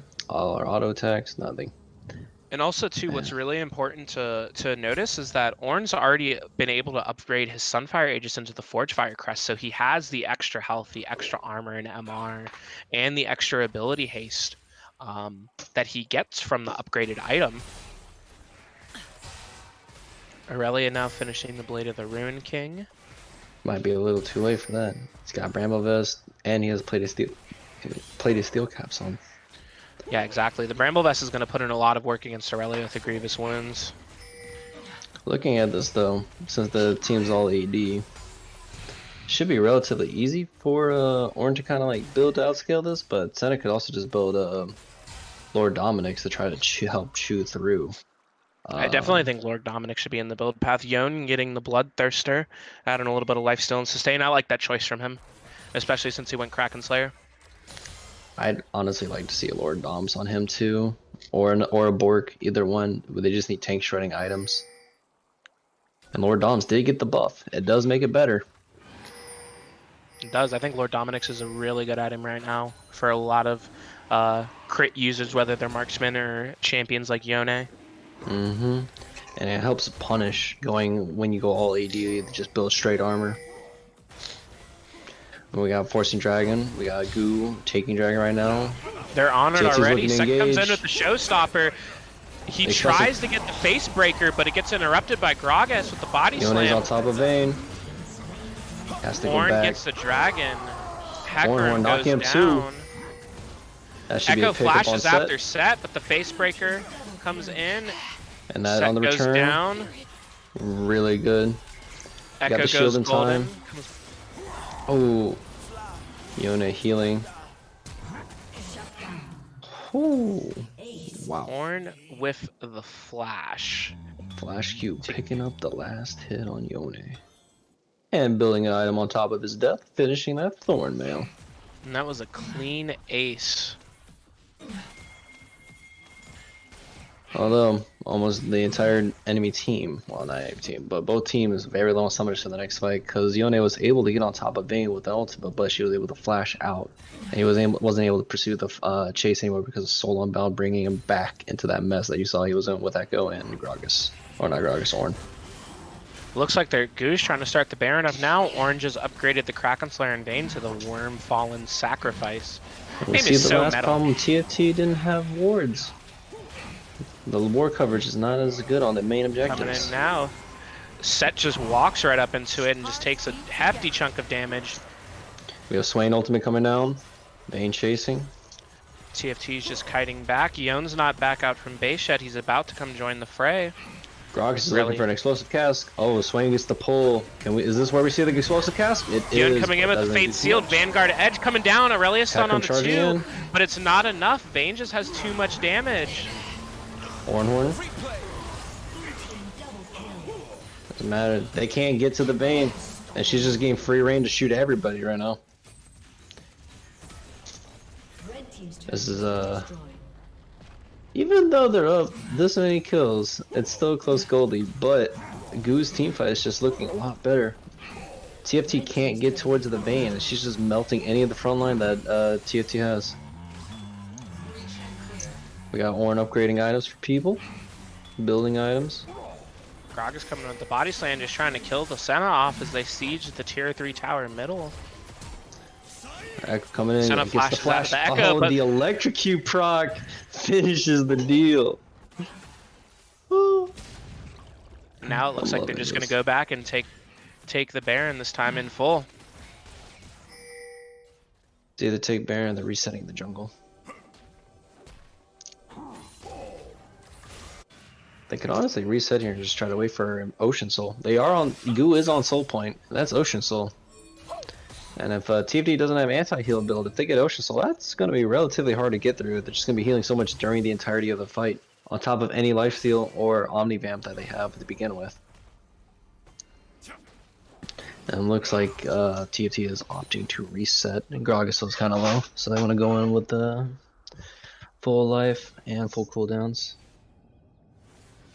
Everybody has ultimate up for TFT and Goo, so next fight relatively should decide how the game flows, unless somebody kind of throws it. It's either going to be too many objectives lost, or they're going to crack the base open. I think what TFT needs to do is they need to get Yone or Aurelia on a good flank to get onto Vayne decisively. Like in that last fight, Yone went over the Raptors wall with Fate Sealed and he didn't even hit anyone. He just used it to go over the wall to try to get close enough to Vayne. But he Yone didn't is get any on actual Vayne damage killing out of duty. it. Alright, Baron half health. This is where they're going to have to start forcing it. The Echo coming in. Ornhorn comes out. Annihilating the Senna. Hold on, we got Yone coming on top of the Vayne. Vayne has the Not Guardian able to do Angel though. enough. Might be too little too late. It is. She's just mowing through the line, and Ornn is just keeping the Yone out. Might even be killing him soon. He's just dying on top of the Thornmail plus Sunfire. With only Gonna try Yone to living, recall nobody the push died. there. That's a cracked base. Up, he's Oh gonna my, get no. caught out. He's gonna get caught out. They're gonna- You You gotta gotta come back. It's gonna be a clean ace again. A 5 for 0. for Oh, he's Team trying. Can he get Goo. up? Nope. And that might that's just be a the end of the cracked game right base. there. That's not game. Too many people are back up in time unless they get a nice pick that can keep staggering Been deaths. destroyed. No, they're just gonna take the cracked open mid lane. They're going to They go don't- for Ocean Soul though. Ocean Soul's Oh, up yeah. right now, and they got 2 people dead. They're going to give it. And you see Ornn now really just scaling up the team. He's level 15. He's got 3 upgraded items now, right? Yep. Yeah, he just upgraded Echo's rocket belt. Mm-hmm.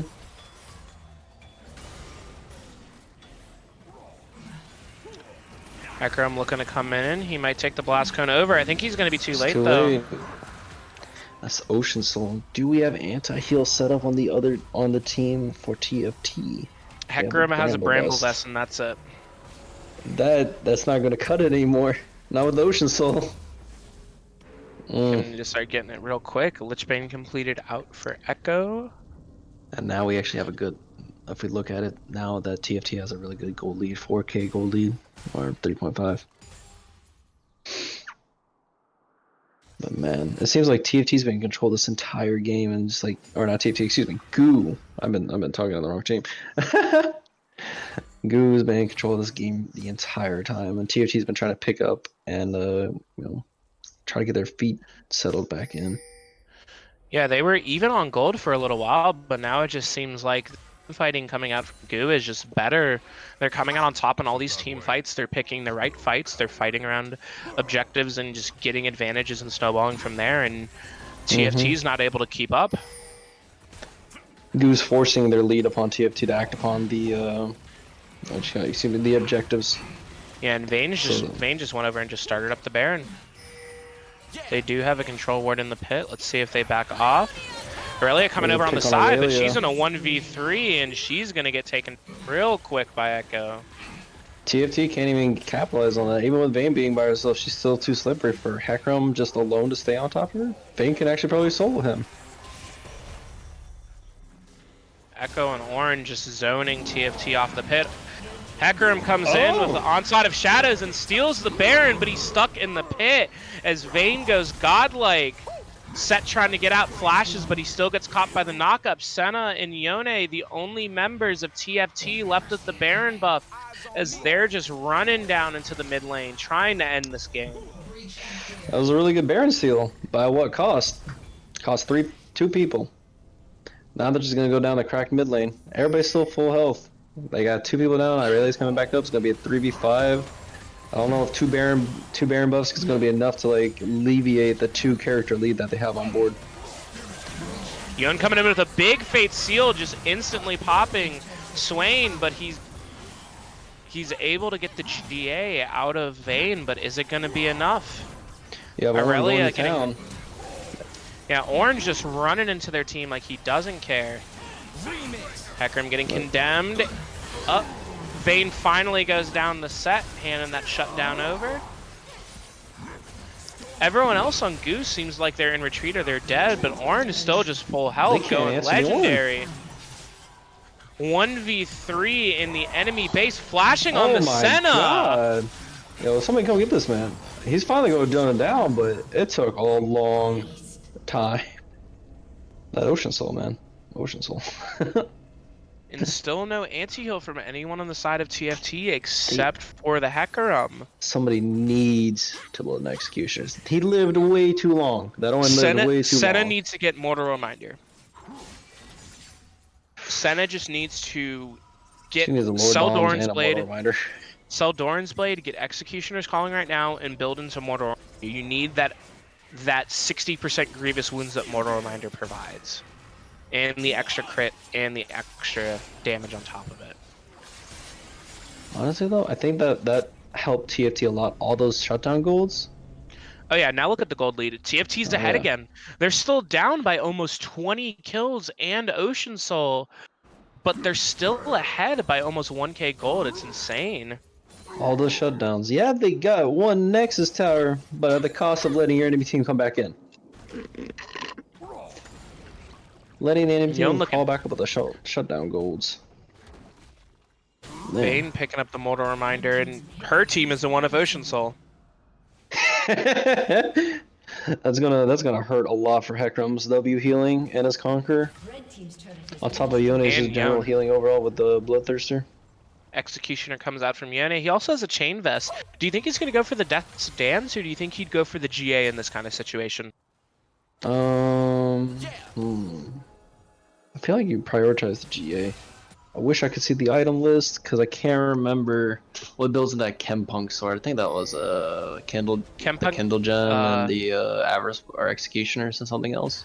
Chempunk Chainsword is Executioner's Calling, Ruby Crystal, and then Caulfield's Warhammer for the CDR. Oh, okay. I was like, does For the Champions building ability. that? Is he building Chempunk? See here, We got Goo's just over face here in the shield bottom coming lane. in. Missed the ultimate. They're gonna have to wait now. They're gonna have to wait for. Meanwhile, on the Yone's top cooldowns. lane, Aurelia and Ornn are 1v1, and she goes golden as the Ornhorn. But I don't think it's going to be enough. She's trying to play surge heal off around. minions. Throws out the Vanguard's edge. The flawless duet comes out just short of being able to stop the Ornn from knocking her up. She can't stop him. Thornmail. Thornmail's is just destroying her right now. She can heal what she wants to do with all of her auto attacks and such, not hits. But Thornmail is just literally chipping away, and now Ornn finishing Frozen Heart, gonna slow down her attack speed and I don't think rock solid stacks like that, but building 2 rock solid items, it's not the worst. You only get 1 instance of it. turret has been destroyed. Still has the winner's crest to slot in the attack speed, and it's still 70 armor. Mm-hmm. And Goo is just continuing to press their advantage and just continue to eat up the map as Elder Dragon's spawning. Ornn's taking a slow time walking over to try to get this collapse on them. Aurelia is not up for another 5 seconds either as Echo goes in on Yone. Yone Ultimate. putting in the pressure, but the Echo ultimate coming Ornn back. coming in with the TP. Echo goes golden as Aurelia comes down, and she'll pick up the kill on the Echo, but there's Senna's Ornn, the getting giant chased down raid currently. boss. Body slam misses. Yone missing his ultimate, going back with souls. Oh my lord. Still coming in, Showstopper coming out from set. Gets the kill on the Vayne and limps And away. lives. That man was on life support. Okay. Can I question mark ping? What was that? What was that Vanguard's edge from Aurelia? We don't talk about that. You know, cut that out. Edit it out. I mean, they did get the kills onto Team Goo, and now TFT is the one that's on the Elder Dragon. Gragas isn't up for another 25 seconds. The next member of Goo that's going to be up is Echo in 10 seconds, and all they have is Ornn. He looks like he's going back to base, and TFT is going to get themselves an Elder. And Baron's coming up here in just about a minute or so. Man.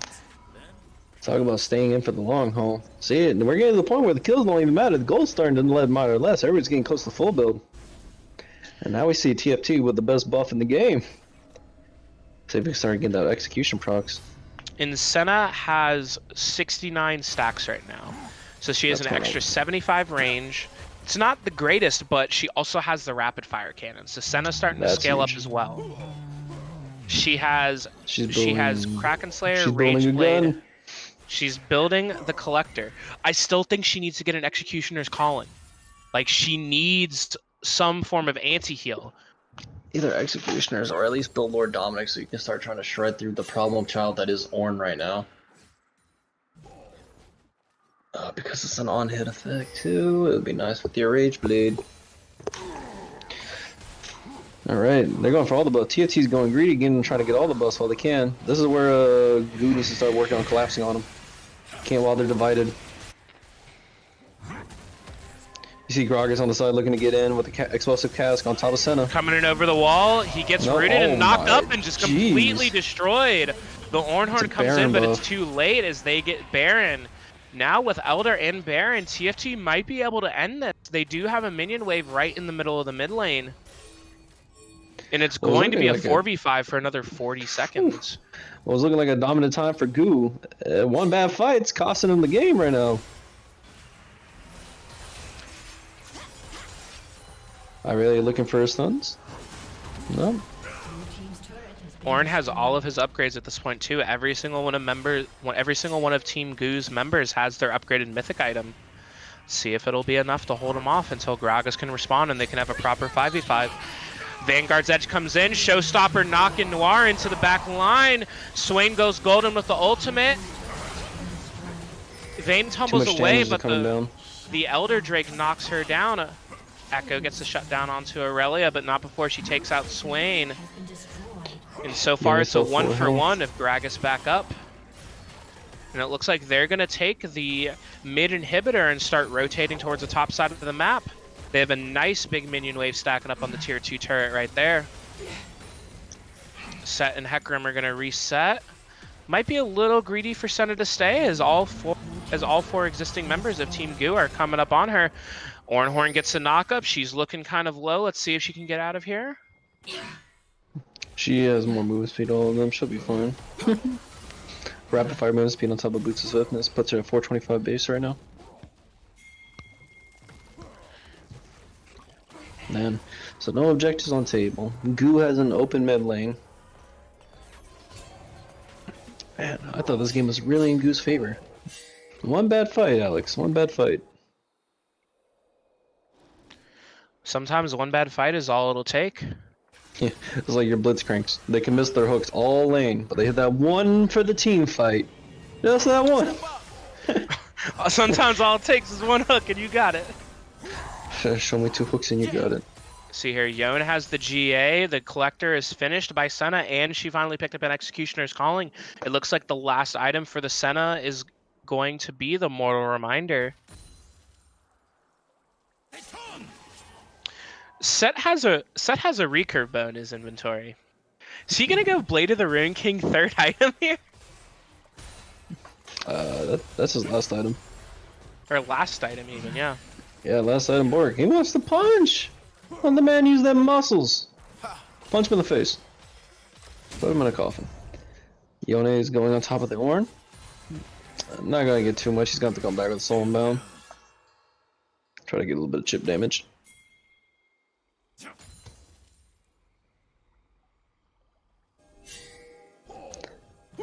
So Vayne with no GA. If Yone gets a Fade Unsealed on top of her, she's dead, deleted, gone.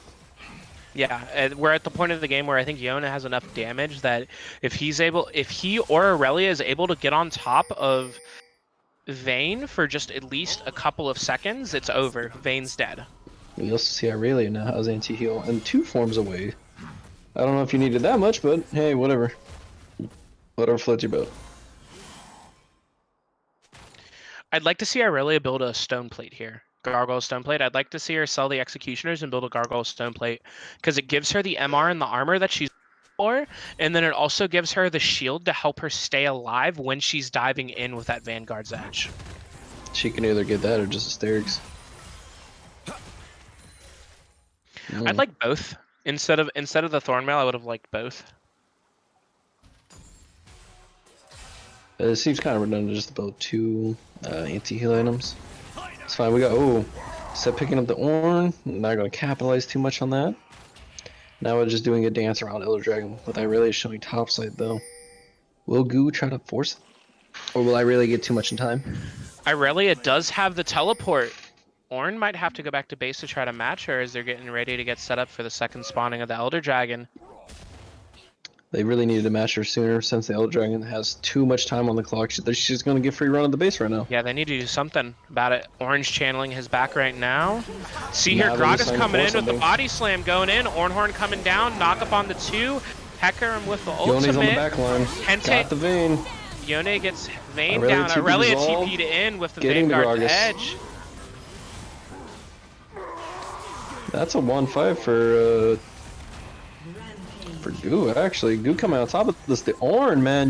They can't Yone answer the TP'ing into Ornn. the base. Yone TP'd into the base. Sets running down. They're looking for the end. Destroyed. They're looking for the end. Oh, Ornn that's close. channeling the teleport. They're both low. Are they going to be enough to take out the Ornn and get the base? Yone still has the Guardian Angel. No He's life healing up stealing off the away. minions. They're looking to hit the Nexus. They're just full committing to it. Facebreaker stuns up Swain. Healing, Set healing, going way on a too much killing on his bloodthirster. He The still has a GA. anti-heal is not enough. GA gets popped, but Set's just pounding away at the Nexus, and Wow. TFT is going to Wow. take this to game number 3. Goo was in control of that game the whole time. The whole time. I think they might have gotten Jesus. cocky. They might have gotten cocky and thought they had a big enough of a lead that they couldn't lose. I don't know if I would say that, but still, what the hell? Oh, am I not allowed to say that? Are we on adult for the stream? Oh my I think that goodness. kind of surprise is warranted. I honestly, after a certain point, I I definitely thought after Ocean Soul was done. Yeah, I thought once Goo got the Ocean Soul, I thought it was game over. But I mean, TFT showing us that they can come back from almost impossible odds in terms of objective control. Yeah, they had the gold, but they were down in objectives on almost every single front. Mm-hmm. But then it also came to the point Yone got online. That Vayne popped, done. She was irrelevant in the entire fight, and Senna had enough attack range now to where she could sit far enough back to where they couldn't get to her. So that's probably also a huge factor in that. One team had ADC, the other team didn't anymore. So What those do you team think the fights came drafts are going to down. look like? What do you think the drafts are going to look like coming into game 3? They have to ban Ornn at this point. They're like, okay, I know Goo just lost, but Ornn was literally carrying Goo. Right? And he was just offering way too much to the table. Oh man. So I feel like Ornn's not going to survive another rotation here. I'd be really surprised if he did too, honestly. The Gragas pick wasn't as impactful as the Poppy, I'd have to say, in this game. I mean, they did get a lot of kills, but at the end of the day, he really wasn't able to pull it through. In the end of the day, the kills didn't matter. The gold was the same. Oh my lord. That was good on TFT staying in there. Like, this demoralizing as mess, losing all your objectives, being down by a lot of kills. But hey, play it out. We scale. Hashtag we scale, guys. Exactly. Yon and Senna definitely did scale.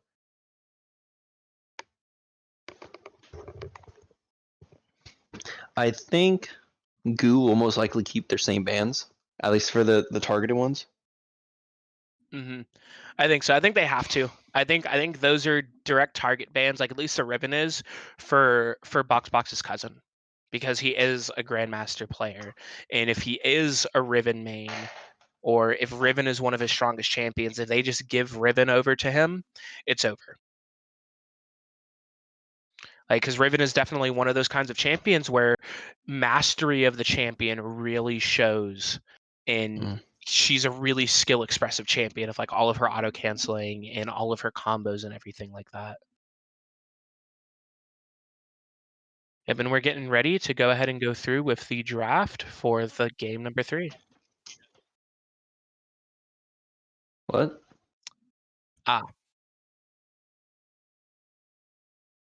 See.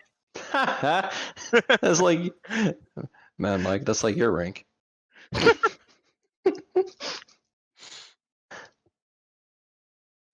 Box Pog, Grandmaster Pog, and TFT.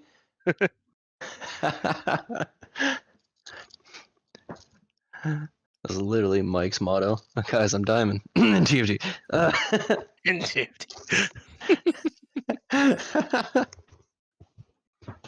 why are we blue? Let's see here. I think TFT has to ban Ornn this game, unless they want to have a repeat of last game where Ornn kind of just dominated the early game. And I think what else needs to come out in terms of bans? I wouldn't be surprised if they banned Yon, because Yon really came through. Like, he was there. I don't think there was a single point in the game where Yon was really that far behind in terms, like, in respect to Echo. That's a fair point, but do you really just ban him? Then do you ban Yasuo then, if that's the other case? I don't know if you want to ban like hyper carry champions like that, because like unless you ban all of them that are kind of like that, then what's the point? Unless the one person's not good, but like if you can play Yon, you can kind of play Yasuo at the same time. But Yasuo also needs more of a team. I can play Yon, and I cannot play Yasuo for my actual life. So let's I see play here. both of them, so So we're looking into the pick bans right now, Oh, and the Yon ban does TFT come down. TFT did ban Ornn as well. They kept Ornn and Anivia as their bans, and Udyr as well. You're The right only about the Yon. differences between the past two games, I think, are that TFT banned Ornn this time, and instead of banning Nunu, Goon did go ahead and ban Yon. Oh, TFT the with a Kai'Sa first pick came through. Kai'Sa. The Yon was Ooh. over the Kai'Sa. That's big. That's big. Ooh. Let's see what TFT can do with the Kai'Sa this time. You're the Kai'Sa metric here. You tell me, how is Kai'Sa doing right now? On the current patch that we're on, she's really good, but I still think you need to have a specific comp around her in order for her to be like at her peak. So Like we're gonna funnel? in my mind, No. no, not a funnel, but in my mind, Uh, with TFT going with the first pick Kai'Sa, I think they're kind of committing to another dive all in style comp, because with her killer instinct, that's what she wants to do. She wants to dive in on the back line. Vayne is a very good counter pick for her. Viego's being hovered. I don't know Is if I agree Viego with the allowed? Viego. I mean, why wouldn't it be? He's been off for like 2 weeks.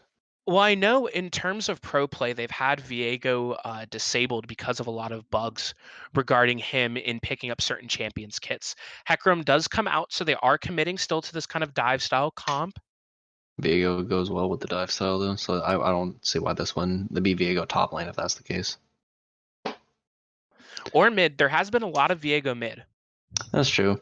He can kind of just sneak up and kill somebody. They're going back with the set. They really like the set. I kind of would have liked Alistair here instead of Set. I think Alistair's like peel and like his disruptive knockups work a lot better. Oh no, Ooh, the Goo poppy. has Not the the poppy. poppy. Oh no, ban poppy 2021. Bandit might be sweating this game. He's going up against the poppy again.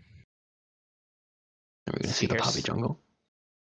Second rounds of bans are coming through. Let's see what Goo decides to ban out. They've already shown AD carry jungle.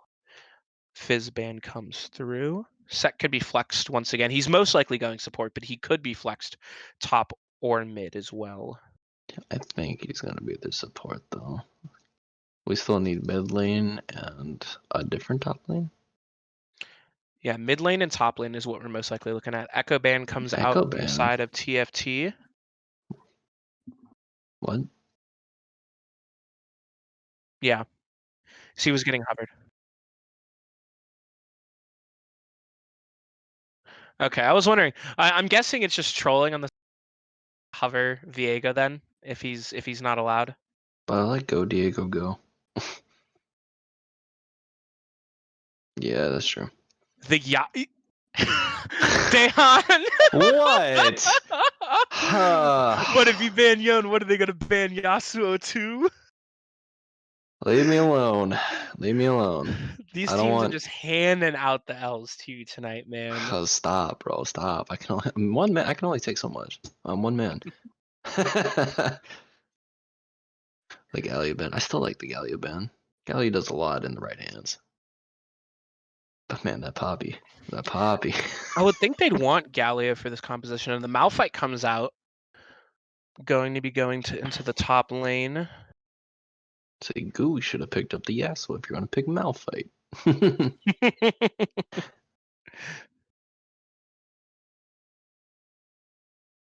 Silas I picked- like Silas. That's good. Silas has some pretty good ults so far with the Malphite and the Swain. I agree with this. Yes, lock him in. That's a man's right there.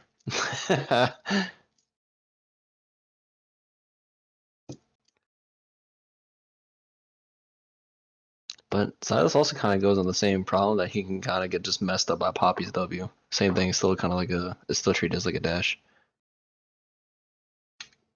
It's like he'll get the stun. Oh. It's going to be Silas top. Oh no, they're building a Orianna. Oh, come on! I was excited. Steal Malphite ultimate, ball yourself, and let's go. Orianna would have been so good here. What a Vladimir.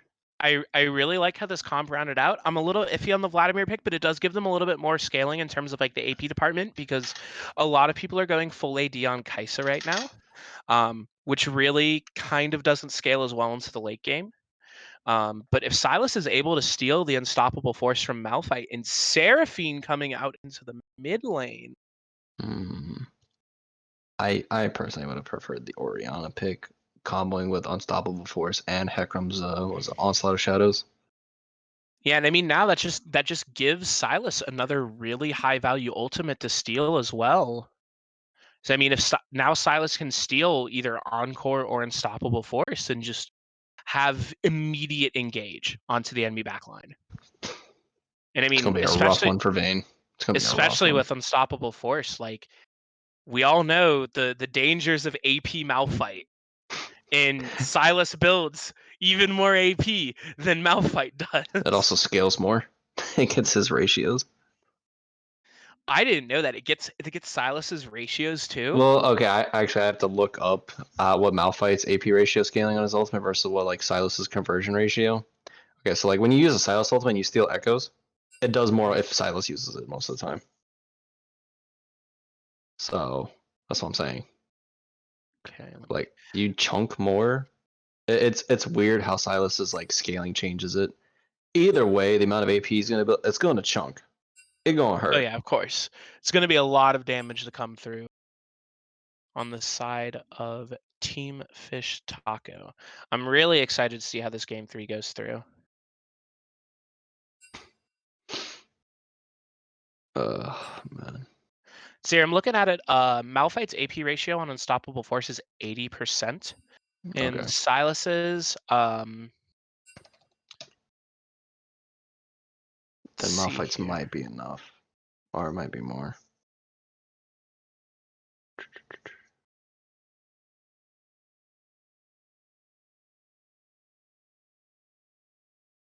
Either way, we'll see how this game goes.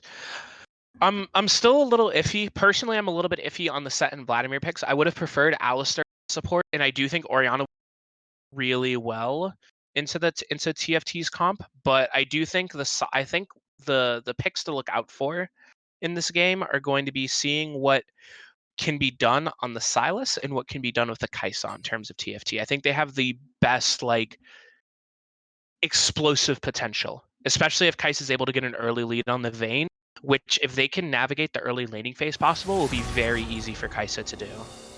Well, the other thing is, though, Goo is the engaged team right now. Well, both of them can be the engaged team, but it's like who gets the better one. Because if we go Malphite, right, sway and pull into like a Seraphine ultimate, and then we have Poppy making sure nobody can get away at any point in time.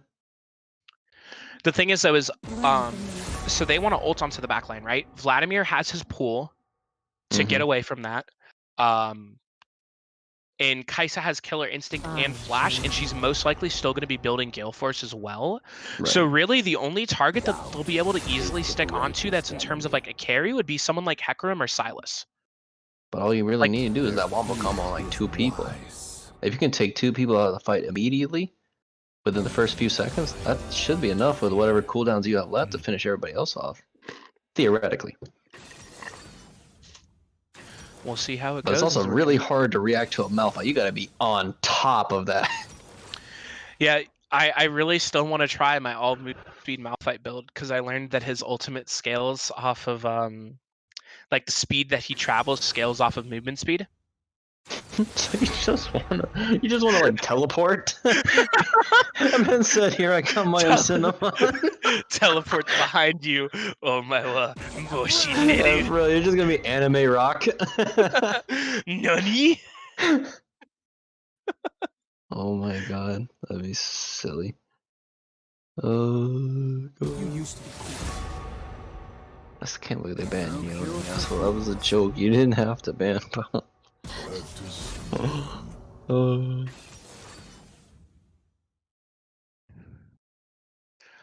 They had to do it I to you, really man. want to find out where Silas thing is. Ugh. Silas. The thing is too with the Silas ratios. and Vladimir pick, they could also be flexed. Either of them could go mid or top.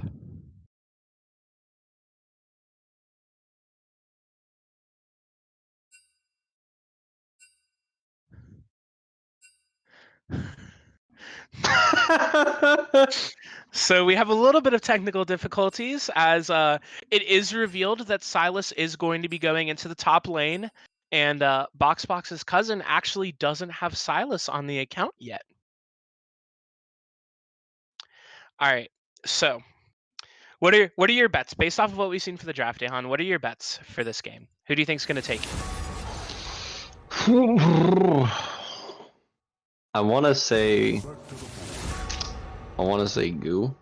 I like their team generally better. Way they can execute it, it's kind of more like they have a lot less risk, right? Like you can kind of tell when TFT wants to go in based on like Silas, right? Or Silas, if you see a Hackram kind of wandering around on the side, you can see if him trying to look for something going, and Silas would kind of telegraph when he wants to go in or do based on whose ultimate he steals beforehand. Unless they all decide to go in at the same time and he grabs it then, right? But Goo doesn't have to worry about that. They can just have Malphite just wandering around, like, waning. Or Yeah, we just get a random Swain pick, Seraphine pick. There's just more CC lockdown on the side of Goo. I do think that Goo definitely has a lot more pick potential, especially with Seraphine's beat drop and the root associated with that. And if it gets layered on top of Switch root, then I mean that's just a straight up stun. And so I do think they do have a lot more pick potential, but I do think a lot of pressure is going to be on the bottom lane for this one.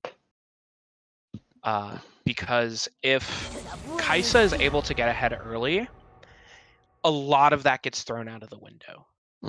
Because once she hits her item spike of having Q evolve with the Noon Quiver, Serrated Dirk, and Pickaxe, there's not really anyone on Goo's team that can actually answer her unless she just completely mispositions and gets caught out.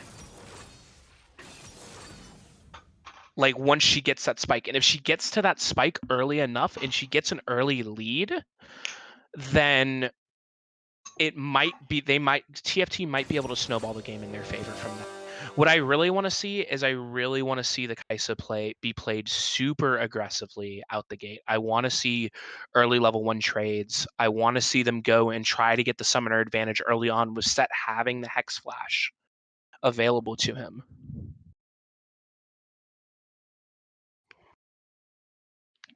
And I really want to see what Jin McCain can do this game. I think he's in the driver's seat.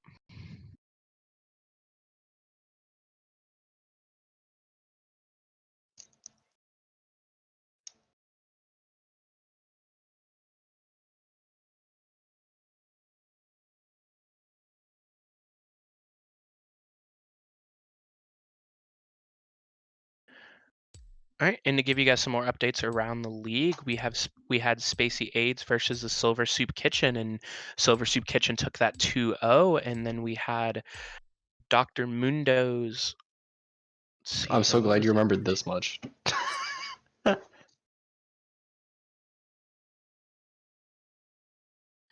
And Dr. Mundo's Oncologist versus Different Breed taking it 2-1.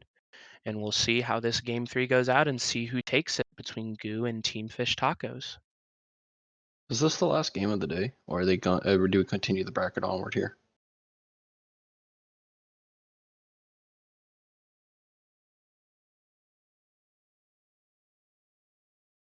Oh, okay.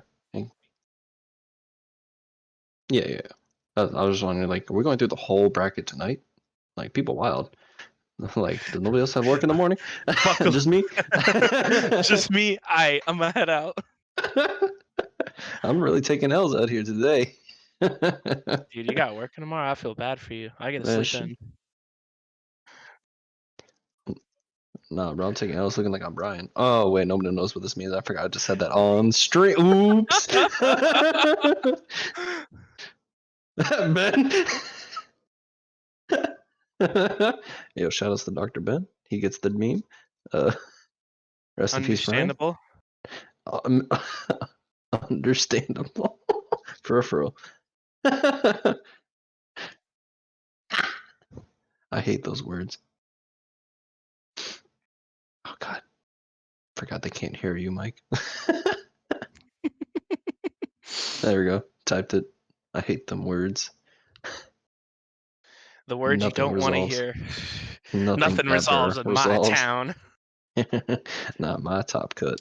Also, I was looking through my commander deck, and I realized there were a lot of cards that I had that I wasn't playing that I should be. Shaking my head. This man nerfed his own deck. I know. I didn't. It's okay. I'm still learning how to play Magic. No, the only thing I really don't like about was it Goose team. I don't like the Bane. I don't like the early Bane pick. In a vacuum, it works, right? Because Vayne is going to scale harder than Kaisa given the builds that they're most likely going to go towards. If Kaisa Sure. pivots into AP at around third item, like how she used to do, where the old build path was Manamune, Rageblade into Nashers, and then you'd go Zonias or Deathcap, whatever you needed afterwards, then I think Kaisa scales harder just by a little bit. But in a vacuum with the full AD build, Vayne does scale harder into the late game. But I don't think Vayne really fits the comp That's what all I'm that saying. much. I just didn't think it was worth picking that early over, I don't know, say a Jin. Or even if you're trying to play Engage like Malphite or swing a Poppy, I'll pick a Sivir.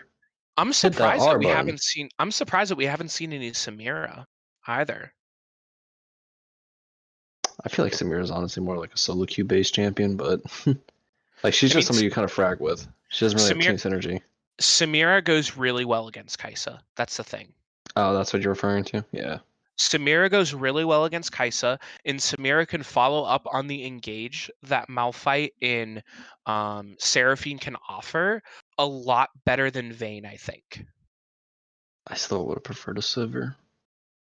Everybody get in there. I think there could have been a lot. There could have been a lot of different picks, but we'll see how it goes now. Hey, man, Vayne opting for the lethal tempo instead of press the attack as well.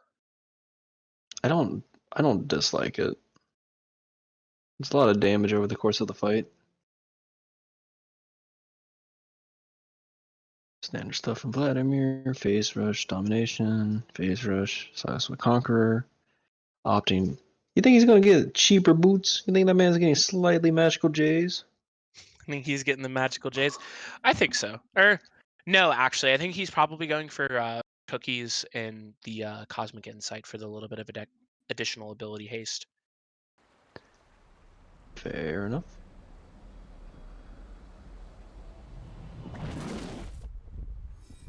Do we see another invade? So far, somebody's always tried to invade at this point. See if Goo tries to go back with it, or if it'll be TFT that'll try to go for it this time. Can we be pacifists? Nobody invade. Everybody just start jungle normal. One time. Nope. Let's see Oh, here. no, that was the red ping. Okay, I thought the blue ping was like, get in there. Oh no. Get in there. Please don't make me wrong again. I've been wrong all this game. Vladimir Oh, at the dark look at side that. start as They're well. just playing normal League of Legends. Nobody's doing anything aggressive. Yet. Hey. Yo, chill. Relax, buddy. Relax. We're chilling. About time everybody decided to chill. Hey. Poppy over here getting spotted going into the Pixel Brush by Vladimir. Up, and she's going to face check the bush, take a little bit of damage, bone plating procs, and she just walks away. You think that baited them to think that she started red side?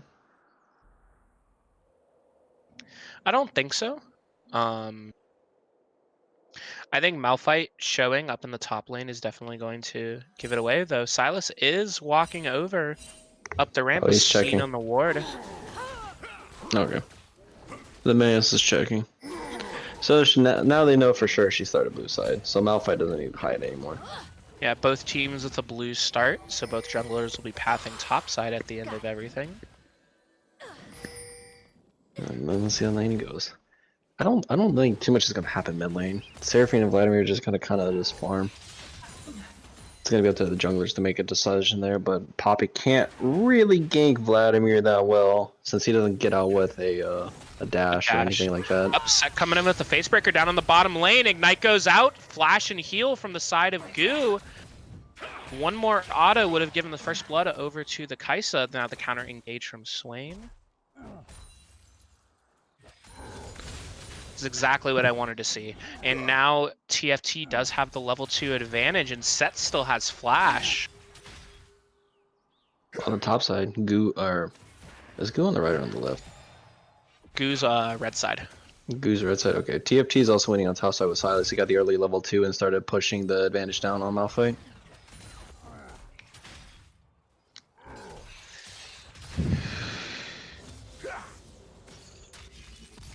Didn't they just recently buff like Silas's either W damage or healing again? I believe they think buffed it was it the damage. for... Yeah, they buffed the damage on the W. I can't remember if it's 11.3 or 11 that it comes out on, though. I think it was 11.3. It came out with the Senate patch. Okay, yeah, then it was 11.3.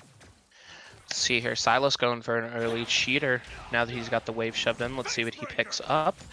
Dark Seal Dark for Seal. him as well. I like it. It gives him a little bit of like a tempo recall. So Malphite's not going to be able to shove the wave out quick enough in order to actually recall and then match the items in time. And so that way Silas is able to save on and keep a potential TP advantage as well. The Dark Seal amplifying the corrupting pot he started with. And the Poppy Ooh, stole. Poppy stole it. Ooh. The cut of That's that man's rough. jib. That's a woman. That's a midget, but Hey, no discrimination over here. hey man. Here, He's got Poppy's Swain. Look immediately who going picks for him the up. second scuttle. Hecarim getting Seraphine's double rotating down. scuttled? She has priority. It does look like Hecarim's going to get double scuttled, and Seraphine also took that time to go ahead and get a ward placed on the Raptors ramp for Hecarim. Just to get a little bit of extra vision. Malphite backs, picking up a Null Magic Mantle. Up 5 CS, but Silas is also in the process of catching the wave that he finally pushed out. And it looks like Malphite's going to walk back to lane 2 and keep the TP. Bot lane, not too much happening. Both bot lane things. The support looking to how to start the fight.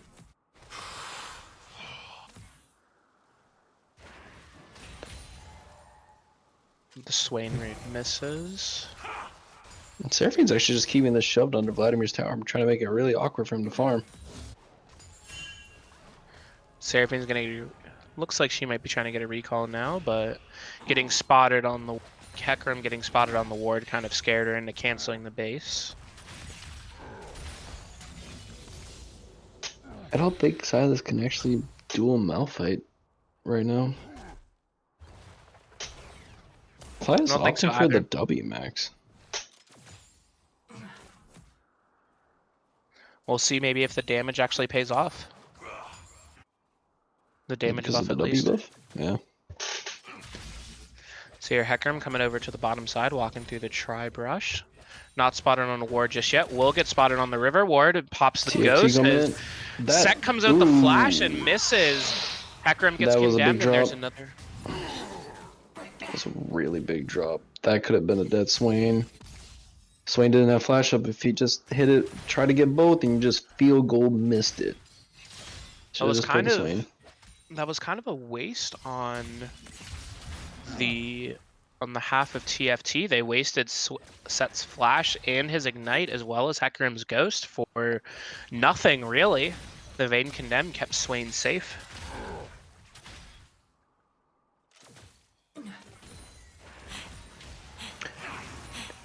Up Poppy coming in now. TP coming down from Seraphine. Kaisa heals away and is just fine. TB from he's got Malphite's ultimates coming in. Seraphine coming down with the Encore. First blood goes down onto Box. Seraphine getting the return kill. It's a 1-for-1 as they're just trying to walk into the Vayne. Set taking a lot of damage. Double kill for Seraphine. Let's see if TFT can kite it back. Kaisa flashing out from the Poppy. Vladimir dropping the pull, and it seems like they'll disengage for the 2-for-1 in favor But of... Malphite's still getting the farm up top side.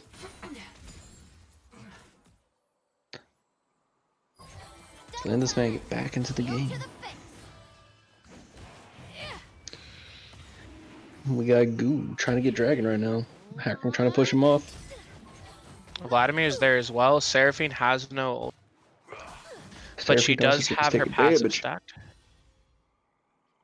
Looks like they're going to let the dragon drop aggro.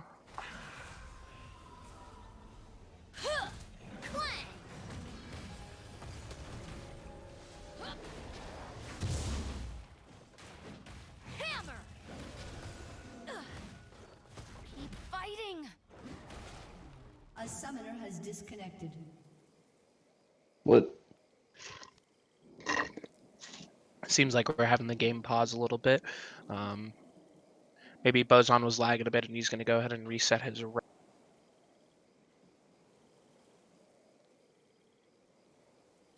So here, right now, Seraphine has 2-kill lead on Vladimir. CS is dead even. See if she can do anything with that. She's almost at the finish of her mythic item. She may go Imperial Mandate. I'd like to see her go Moonstone Manure, though, with this comp. Definitely having that extra bit of healing, since Swain will already be going for the Imperial Mandate again. Kaisa picking up the Noon Quiver into the additional dagger, I'm not a huge fan of, because that dagger doesn't do anything for her trying to reach her power spike. What's she gonna build that into? Hurricane next? Maybe she's looking to rush tier 2 boots and just wants the additional attack speed. But Maybe I additional definitely think attacks people do more. it's possible. I definitely would like to see her have the longsword though and just work towards her Q-Rush. Q evolve, yeah, as fast as possible. That's important for Kaisa, especially in these kind of lanes. So the quicker she gets that, the quicker she can polarize the lane matchup. Like if Kaisa can get the Q evolve before Vayne gets her mythic item, which most likely will be Kraken Slayer, then they win. Bot lane wins all 2v2s. Like TFT set Kaisa just beats Swain Vayne in the 2v2. I don't Just even off think of raw Vayne damage needs to alone. get Kraken Slayer this game. She could probably get away with Gale Force. They don't really need the additional true damage. Yeah, she could go Gale Force, or she could go Shield Bow as well to just give her a little bit more lifesteal and I survivability. like the shield bow. Considering they- that you got Silas trying to dive you with Hecarim. Exactly, and they did buff Shield Bow this last patch as well. I believe he got 5 extra bonus AD, and I believe a little bit more attack speed added onto it. Mm-hmm.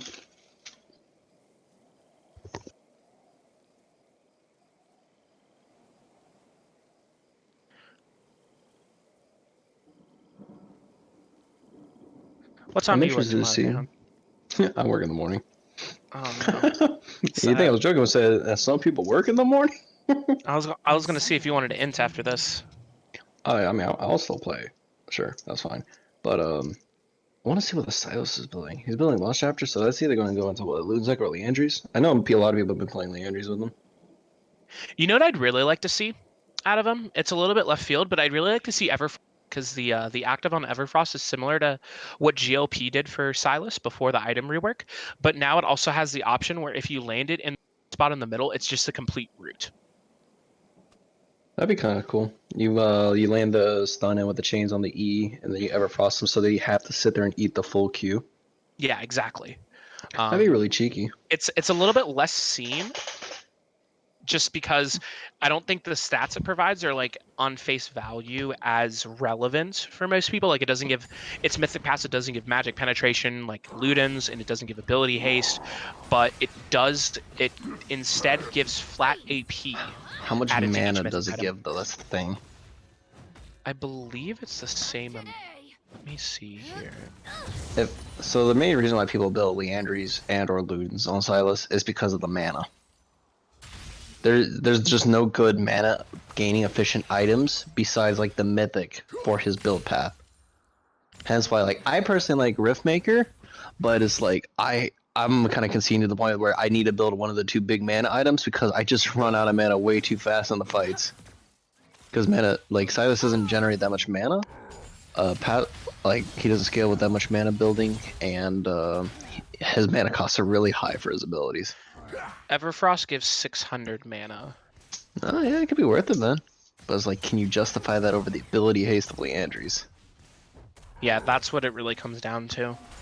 See here, a little bit of action coming in the top, potentially. Hecarim coming up, meeting up with Poppy. Looks like they're trying to threaten a dive onto Noir Ninja, but they just decide to back off at this point. Mm-hmm. Got a little bit of action ball lane. A little bit of Vayne's going 2v2 in. option. Vayne pops 6, and she has the final hour, and she's Oh, the kill on the we got a flash pull. set. That was gonna be a dead Kaisa Kaisa. the killer intake to try to reposition, but it's not enough. That was a good rundown. Man. Poppy seeing Hecarim. Oh, we got the unstoppable force coming in. Hecarim might have to ult out. No, he's just locked in place. That man did not get to play the game of League of Legends. So here, this game's starting a little bit similar to last game for TFT, though they are down about 1,000 gold at this point. Hammer. Sit down and listen up.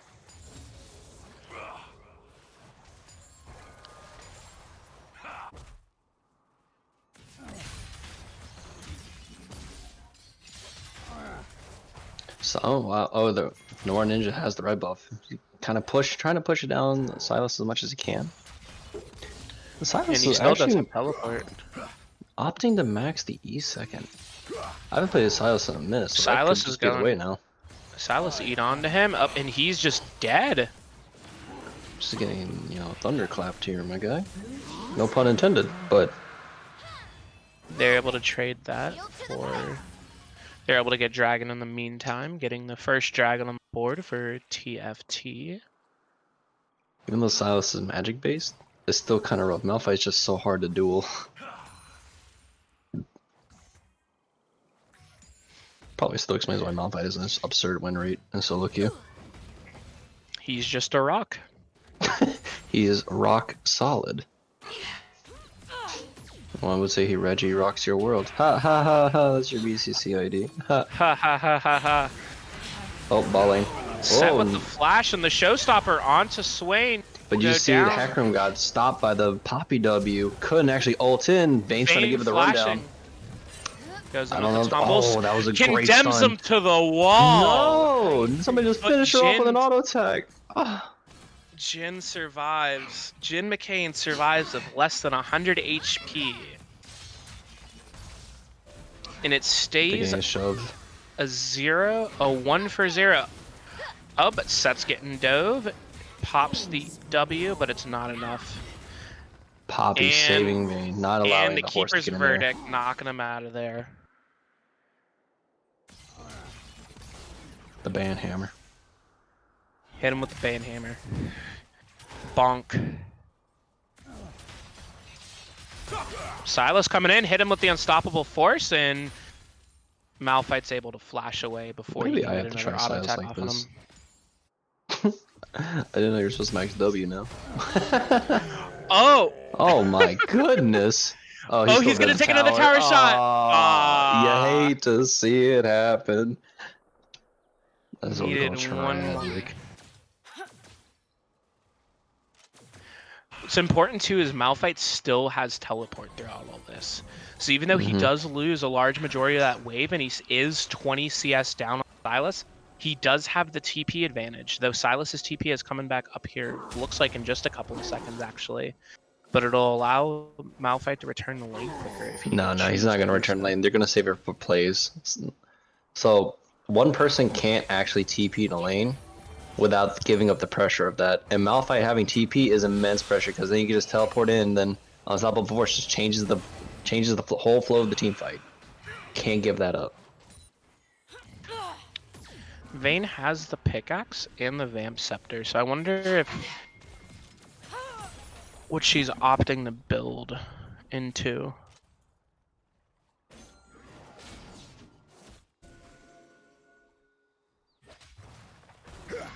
Gold lead's sitting around 1.5k now in favor of Goo, but it was a similar story that we saw last game where they're leading in kills, but the gold lead's not too far. So we'll have to see what happens and see if they can keep up this time. This fight going up in the top lane. Encore comes down. Oh, he bought enough time. Silas to get the W. healing Look at that up, getting the healing. W down. Oh my And goodness. Vladimir comes in to pick up the kill on Malphite.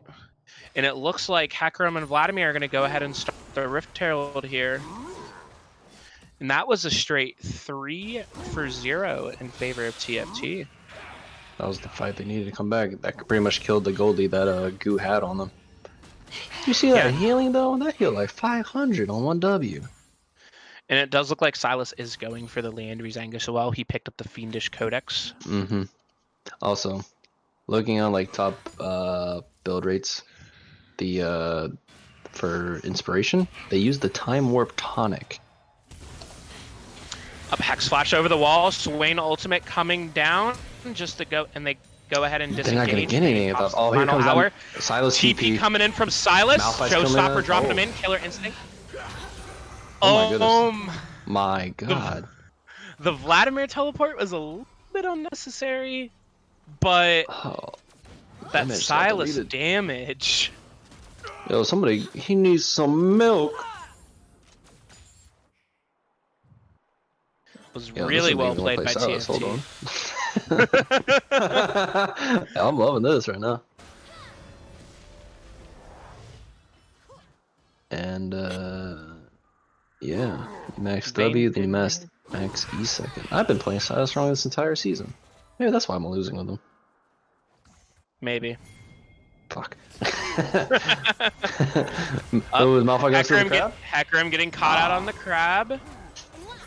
He I don't think they're gonna does accomplish get too it. much. Seraphine missed the. Up, the Unstoppable Force but he comes got in ulted. with the Encore. Hecarim Hecarim's ulting out. out the safety.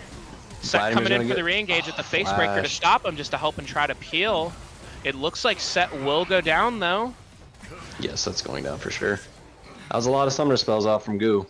Malphite with the best Oh, no, go KDA TFT. possible to get in this game. Man, them switching sides killed me. Killed me on this.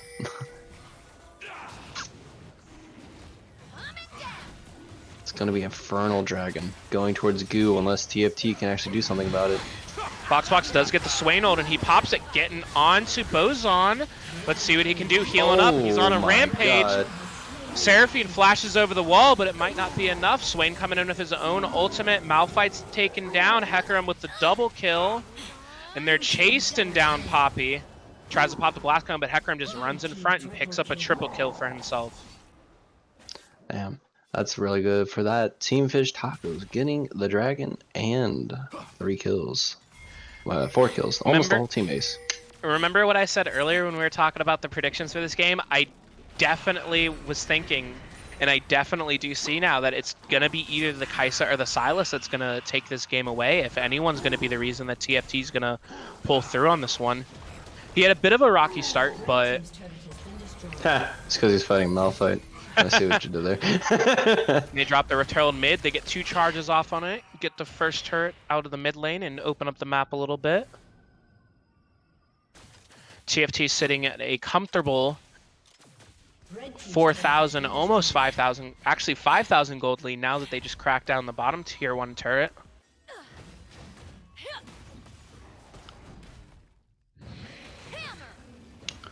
Goo's really not getting enact their whole team fight plan. They're kind of just getting mashed by the Silas. It was a good ultimate by it was a good combo between Noir and Spent Puppy with their ultimates, the Unstoppable Force into the Encore, but they were only able to get 1 kill out of it, and then they didn't have the ultimates up for the dragon fight. Mm-hmm. The other thing is Vladimir picked up the Mage Eyes too. we need anti-heal. Yeah, I really want to see Poppy rush a Bramble. I really want to see Malphite get a Bramble as well. They just need anti-heal back, because like between Vladimir healing, Set even healing too, but it's coming down to you. You've watched Silas go from 0 health to full health in that entire last dragon fight multiple times. See here, Poppy's coming over from behind. Malphite's at 1 HP, but they might be able to do something. Silas going back in, the Unstoppable Force coming out. TP getting channeled from Seraphine, but Shutdown goes over to Swain with the W from the mid lane. Kaisa's over. That's a dead Malphite.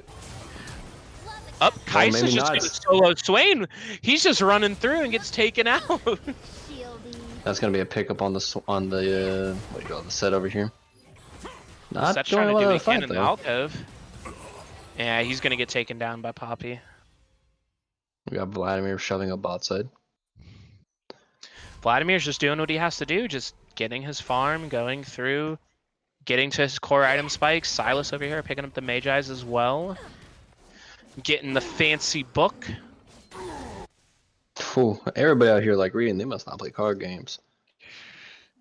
I can't read no book. I can only read foils. Exactly. The thing that blinds me is the only thing I can see. It burns so good.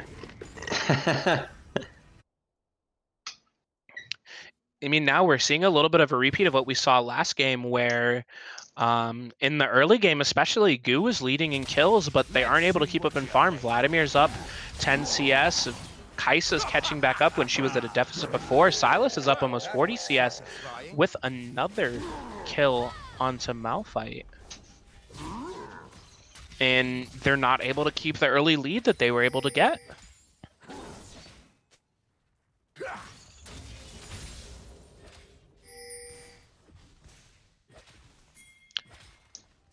So here Goo's trying to link up through the red side jungle. Hecarim coming in with the ultimate, but he doesn't really find anything. Vladimir's still just on the bottom side of the map, just pushing up bot lane. Facebreaker comes in, grabs Poppy, TB but coming a in from quick Malphite. disengage. Malphite's coming from the back line with Malphite unstoppable TPing. force. Set's caught up, Looking he's for just it. knocked up. Throws the showstopper onto Swain, but it doesn't get him anything. Vladimir TPing from TP'd behind. in. On the encore hits Oh, but they multiples. get hit. Unstoppable force. You got Silas copying Swain ultimate. Swain's and Zhonya's with the ultimate. And they're just... This is the team fight I was talking about. This is the team fight. They locked down 2 people that entire time. It didn't matter. And they just picked everybody else with their cooldowns. Oh, that's a dead Vladimir. So... Unless... Nope, he's Oh, that's just disrespectful. Come on, he was dead. You didn't need to flash nair that man. But that's also Dragon. Oh, that's unfortunate for TFT. Yep, it looks like Goo's going to pick up their second Cloud Soul of the game, but Goo is still down 2,000 gold. They haven't picked up a single tier 1 turret.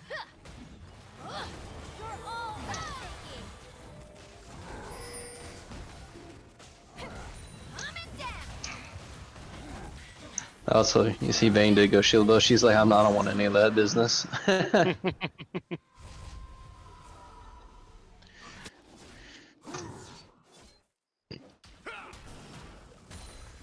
What is she building next? We got the Bramble Vest on the Malphite. That's very important. And Seraphine did go Moonstar into her, so she is going like a support-based mid laner. Yeah, she just picked up the Staff of Flowing Water. Mm-hmm. So she's definitely looking to just abuse the Moonstaff build and try to get as much extra stats and healing to her allies as much as possible.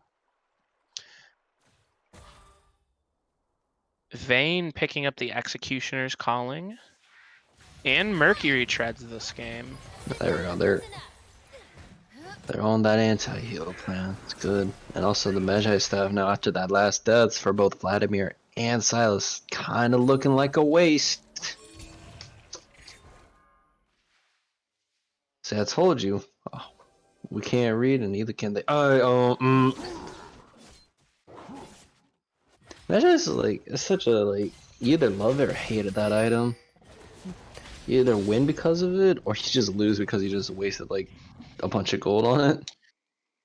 Yeah, it's definitely kind of like a feast or famine item, but Like the Sword of Feast and Famine? Oh, you don't know that magic card? no, actually I don't. Kai'Sa picking up the Collector, she's actually ahead of Vayne now in terms of core items. Hecarim finishing his Sterix Gauge. Second item completions are coming in now for the side of Team TF.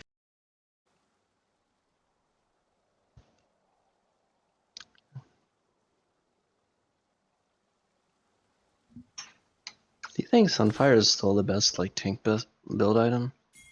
Or do you think I don't know. Because now so Sunfire has the best stats, right? But it's Yeah. also the most expensive. And its mythic passive was swapped from Turbo Chem tanks, so now it gives tenacity and slow resist instead of ability haste. Right. And one of the biggest things about Sunfire Aegis is it was giving tanks a stat that they didn't really get through any of their core items before, which is ability haste or cooldown reduction. Let's see here, Silas getting poked down a little bit, steals the encore from Seraphine. Honestly, they could just try to wait out Silas ultimate time. They But could. then they would have to engage within like the next 30 seconds of that running out before he just goes and takes like Malphite's ultimate or something. Yeah, exactly.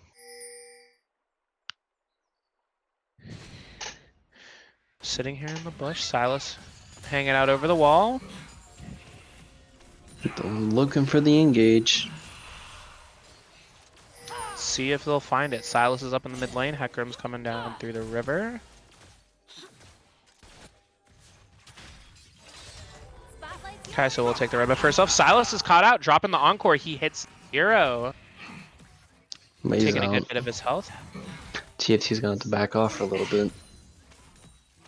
Kaisa and Set pushed up to the tier 2 turret in top lane. Going ahead and just trying to run on out there while Poppy, Malphite, and Swain are all coming up. Facebreaker to stop Poppy a little bit, hitting with the Keeper's Verdict to keep Set from running away, but they managed to disengage safely. So now we're just playing a game of cat and mouse of who can get the best pick or like the most like wombo combo ultimate synergies. But I don't think this is a game that really do want to drag out, because they do have the Vladimir and they do have the Silas. And I don't know if Vayne and Malphite will be enough to deal with the Vladimir in the late game.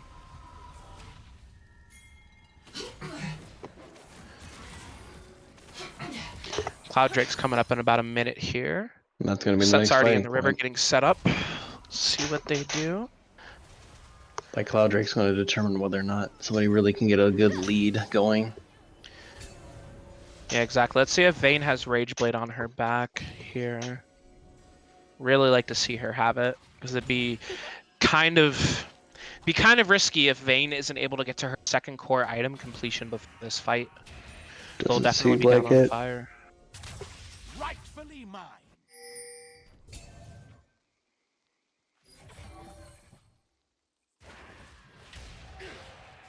Well, we got to pick on Set. Not gonna get too much out of that. A little bit of chip damage. Got Vladimir looking to come around Poppy the walking corner. in. Silas is on the flank with the Malphite ultimate. Destroyed. They don't know that he's here. So walking in. Oh, he's decided. He's trying to find the Malphite vein. goes He's found on- the vein. he Oh, goes they're on just dropping Vayne. everything on the vein. But the verdict coming out, bouncing off Hecarim and Silas from Vayne, letting her still now open fire free. The encore landing on 2 people. Nah, look at that, just chain CC. They can't play the game. And that's a clean ace for the side of Goo. And it's going to put them onto Soul Point. That was a really good engage on the Vayne. But And it That looks like they're Poppy. just gonna... should have been the Poppy 2021, baby. And it looks like Goo's just gonna walk right on over to the Baron pit. I'm gonna change my name in the group chat to ban Poppy 2021. I got you. Please don't. That was a joke. Yeah, like, I don't know if you saw it, but she hammers already both Silas and Hecarim off the Vayne. Yeah, it was a really good. It was a really good disengage on the part of Enos, and I think it definitely was what won them the fight, or at least put them in a lot better position than they could have been. Yeah, put him in a lot better position, and then Swain and I want to say it was like Hecarim got stuck in the dragon pathway leading into Goo's Blue, and then they just got hit by the Encore, then Seraphine's Q, which is what was that even called again? The High note. Yeah, and then they just got locked down. They couldn't play the game anymore. You got to sit there for about 3 seconds and take all these L's. Seraphine with the Seraph's Embrace finished as well. Poppy getting the Spirit Visage coming through. A lot of second core item completions are coming out now, especially really the Zonia's Hourglass for Swain. Vayne able to finish off her Rageblade and Mortal Reminder. That's gonna hurt Silas and Swain a lot. So like, I like both those characters, but I don't think you should have Swain, Vladimir, and Silas, 3 like regenerative like based champions, all on one team. It makes it really easy to get counterpicked in that situation, or counter built. It's like if you ever play Smite, you don't play like 3 healers, because you can just once you build like one anti-heal item, all of your abilities suck now. Gotta check on some, So it's kind of like the same cascading effect of it. It'll be interesting to see how they can play through this, because Goo, even though they do have the Baron buff, they're only 300 gold ahead, and they don't have a. They're about to get their first tower of the game destroyed. Poppy's looking for a flank. The Swain's on Goo's team, but Silas takes the ultimate, is what I'm saying. Go to the face. Poppy coming in, heroic charge against the wall and Set goes down before he can even do anything. Gotta pull on Hecarim? No, just chip damage. Just some good harassment. Harassment in the workplace is never good. Malphite was just sitting there, just buffing the cannon minions to raise the tier 2 tower in the mid lane. Let's see, Got Silas looking on the side. You think he's gonna take Malphite ultimate? I don't know. I think maybe it might be better to take Seraphine's ultimate. Actually, in this kind of situation.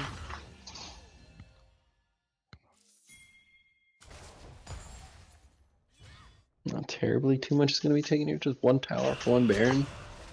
It's alright. They got 2 towers off of it. They're now about 1,000 gold ahead. So that's helped as well. Helped them get towards their core item completions. Seraphine now purchasing the Oblivion Orb to just add up on the anti-heal. The only person on Team Goo that doesn't have any anti-heal right now. I think they have enough. I don't think she really needs to build it anymore. Man, this is gonna be rough. Silas and Vlad are gonna be hurting because of that anti-heal. Maybe even Kaisen. She does have Hecarim Ravenous pricked by that Hunter, too. but she doesn't have a lot more healing besides that. Hecarim's gonna hurt from his W not being able to heal him for anything anymore. Malphite trying to 1v1 the Silas down. And he will get him. Woo. All that ability haste really coming in clutch right there. Just watching that man just cast a million spells.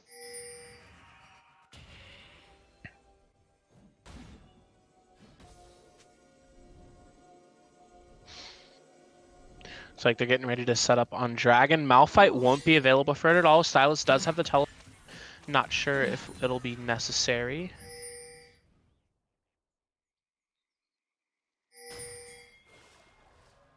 Poppy's going through their jungle, the red side jungle, or blue side jungle looking for a flank.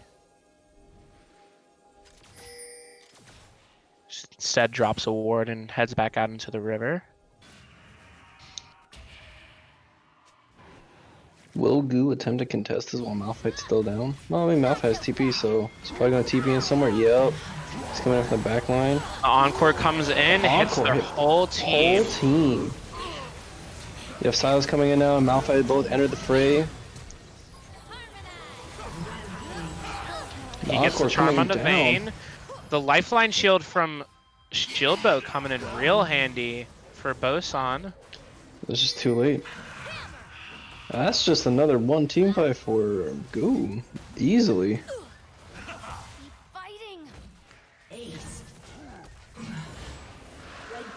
And that's also so, man. If you're TFT right now, you gotta be sweating. That timer's looking like 5 seconds on Set. Another 10 on Kaisa. Hecarim's about to be up as well. They might be able to get an inhibitor off of this. I'm not sure though. They should be able to. I don't think those three alone can like push them off. Otherwise, they'll just get a staggered death timer. And then the staggered death time just leads into it being game.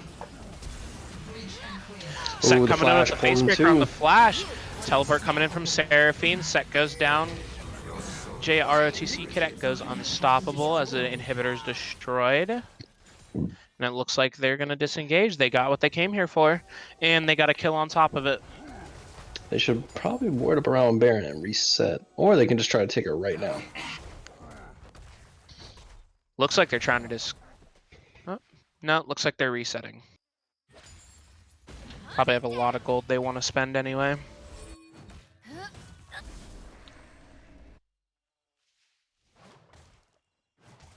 Vayne also know the Dominic's regards. Ooh. That's a lot of damage. Especially with the Rage Blade going off with that now too. That's gonna hurt. So us and Hecarim both have a lot of HP. But Seraphine getting caught out. Will that stop the Baron advance or let TFT get anything off of this? Or is it just gonna delay the inevitable by 40 seconds?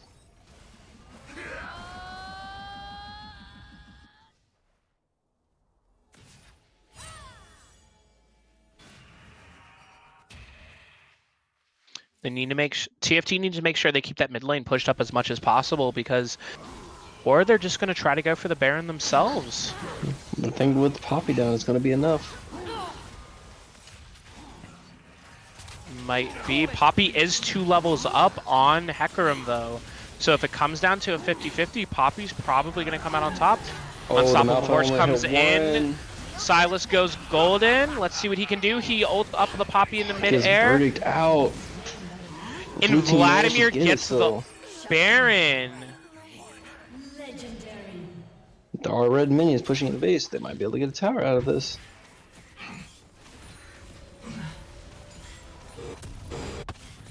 They do. The minions at least give Goo a tower. Not all a complete loss, but it's not the outcome that Goo was looking for out of that fight.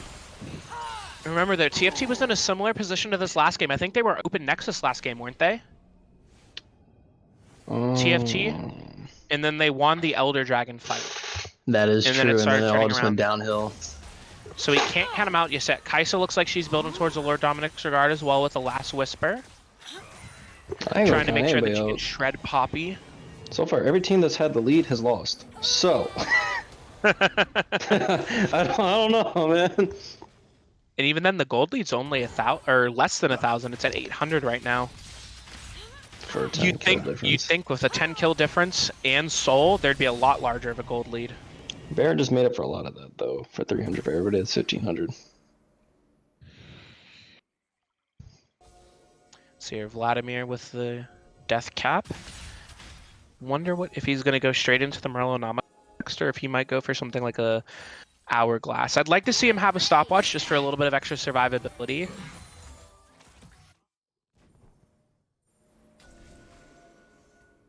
Blue team's turret has been destroyed. Goo looking to get the tier 1 on the bot lane pushed out. 4 members down there. 5 members actually, as they continue to just push the tower down. As Base race? they might be trying to base race. Poppy's the only one who went back to try to defend them. She's going to try to keep her verdict. She only hits a couple of minions. And there comes the recalls from everyone else. TFT is just pushing into the base. And Poppy does not have her ultimate for this fight. The Unstoppable Force comes in, though.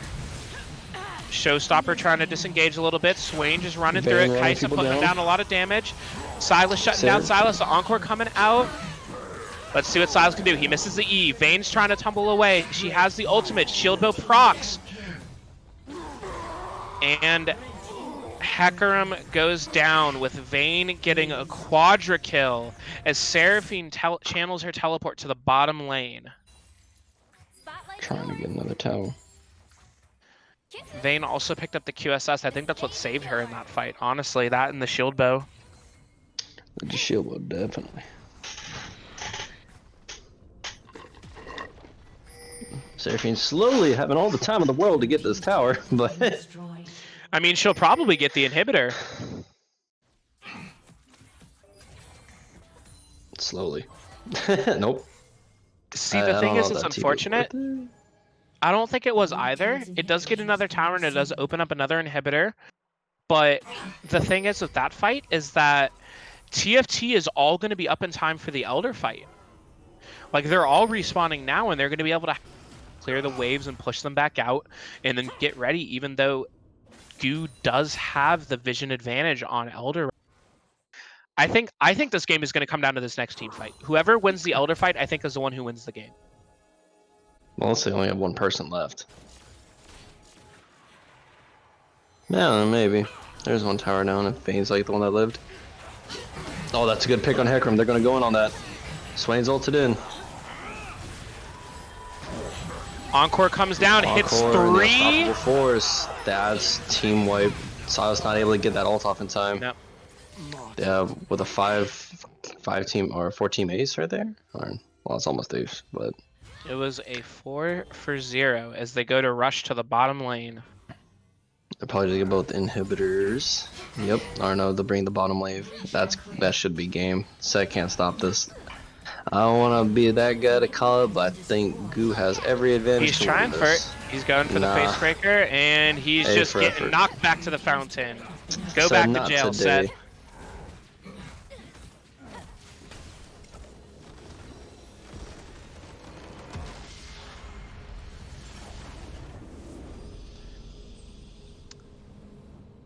I do.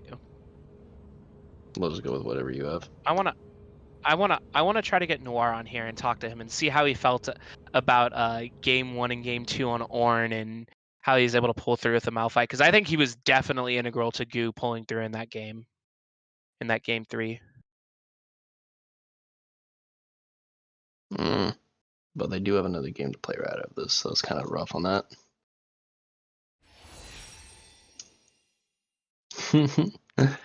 We'll see if that was an intense game. Dahan, if we're able to, Huh. you could also get Enos in and see what they have to say about the Poppy pick. Man, I'm so upset that Poppy was that good. It is 2021. Get Poppy out of my face.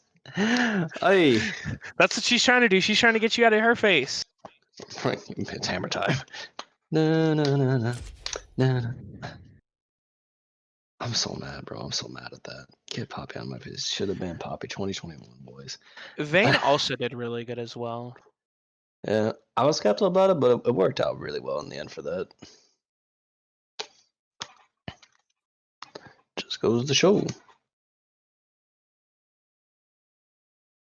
I don't know what it's supposed to show. I just said that. Oh no. Noir, Oh, we're getting Noir and Enos. All right, it's time for you to face your fears, Dahan. Bro, I don't want to talk about the Poppy. Get out of my face. I don't want to talk about Poppy. You gonna talk about Poppy today? Man.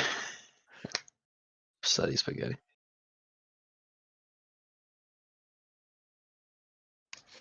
Man. I don't want to talk about Poppy. Ban Poppy. Enos and Noir, how are y'all feeling after that win? Pretty good. Yeah.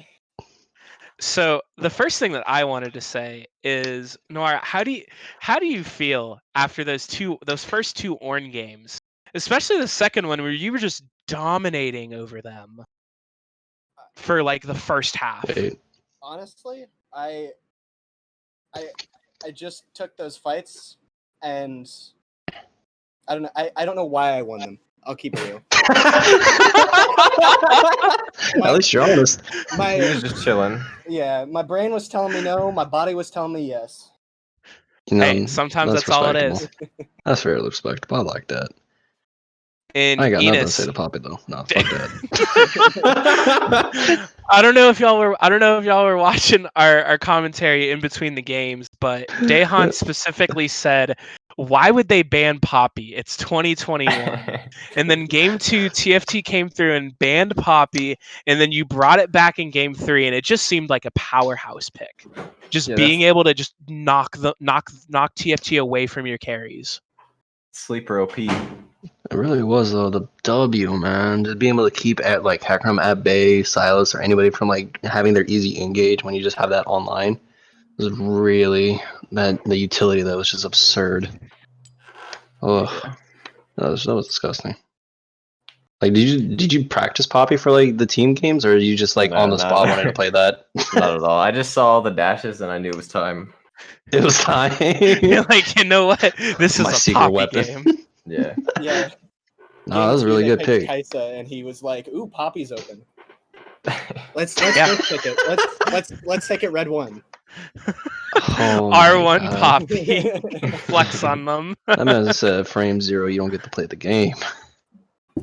I like it a lot. Like I completely forgot Poppy as a champion, and like after like game 1 and just looking at all the dashes and stuff, like these guys are actually Galaxy Brain. There's no way. There's no way. There's no way, bro. God, you're gonna make me play Poppy in solo queue now. I'm disturbed. Also, y'all with the Yon and Yasuo ban really handed another good L to Dahan. He said the same thing. He was like, I was thinking, maybe Goo might ban Yon this game because TFT was again. Yeah, and Dahan's like, oh yeah, if they ban Yon, they just have to ban a champion like Yasuo too, because if you can play Yon, you can play Yasuo, and there's no way they'd do that. And then you guys banned Yasuo. I almost didn't ban Yon on accident. I don't remember what I was gonna ban instead. I don't know really what you would ban instead. Yon was a big part, I think, of TFT being able to pull through on game 2. Yeah. It felt like they just swiped it away from us. Yeah, it was. Yeah, you guys were ahead the whole game. We were I up don't 20 know. kills and then down 5k at one point. It was kind of sad. Hey, you guys had still all the pulled it dragons. through in the end. Yeah. Yep. I think Um, definitely the highlight fight for me was the I believe it was the Cloud Soul where Silas came in with the unstoppable force from Malphite, and Enos, you just immediately bonked Silas and Hecarim out of the fight, and then Yeah, you that guys was- just proceeded to completely wipe them. Yeah, that was hands down the best fight in the game and the whole series. Yeah, that was pretty fun. But yeah, do you guys have?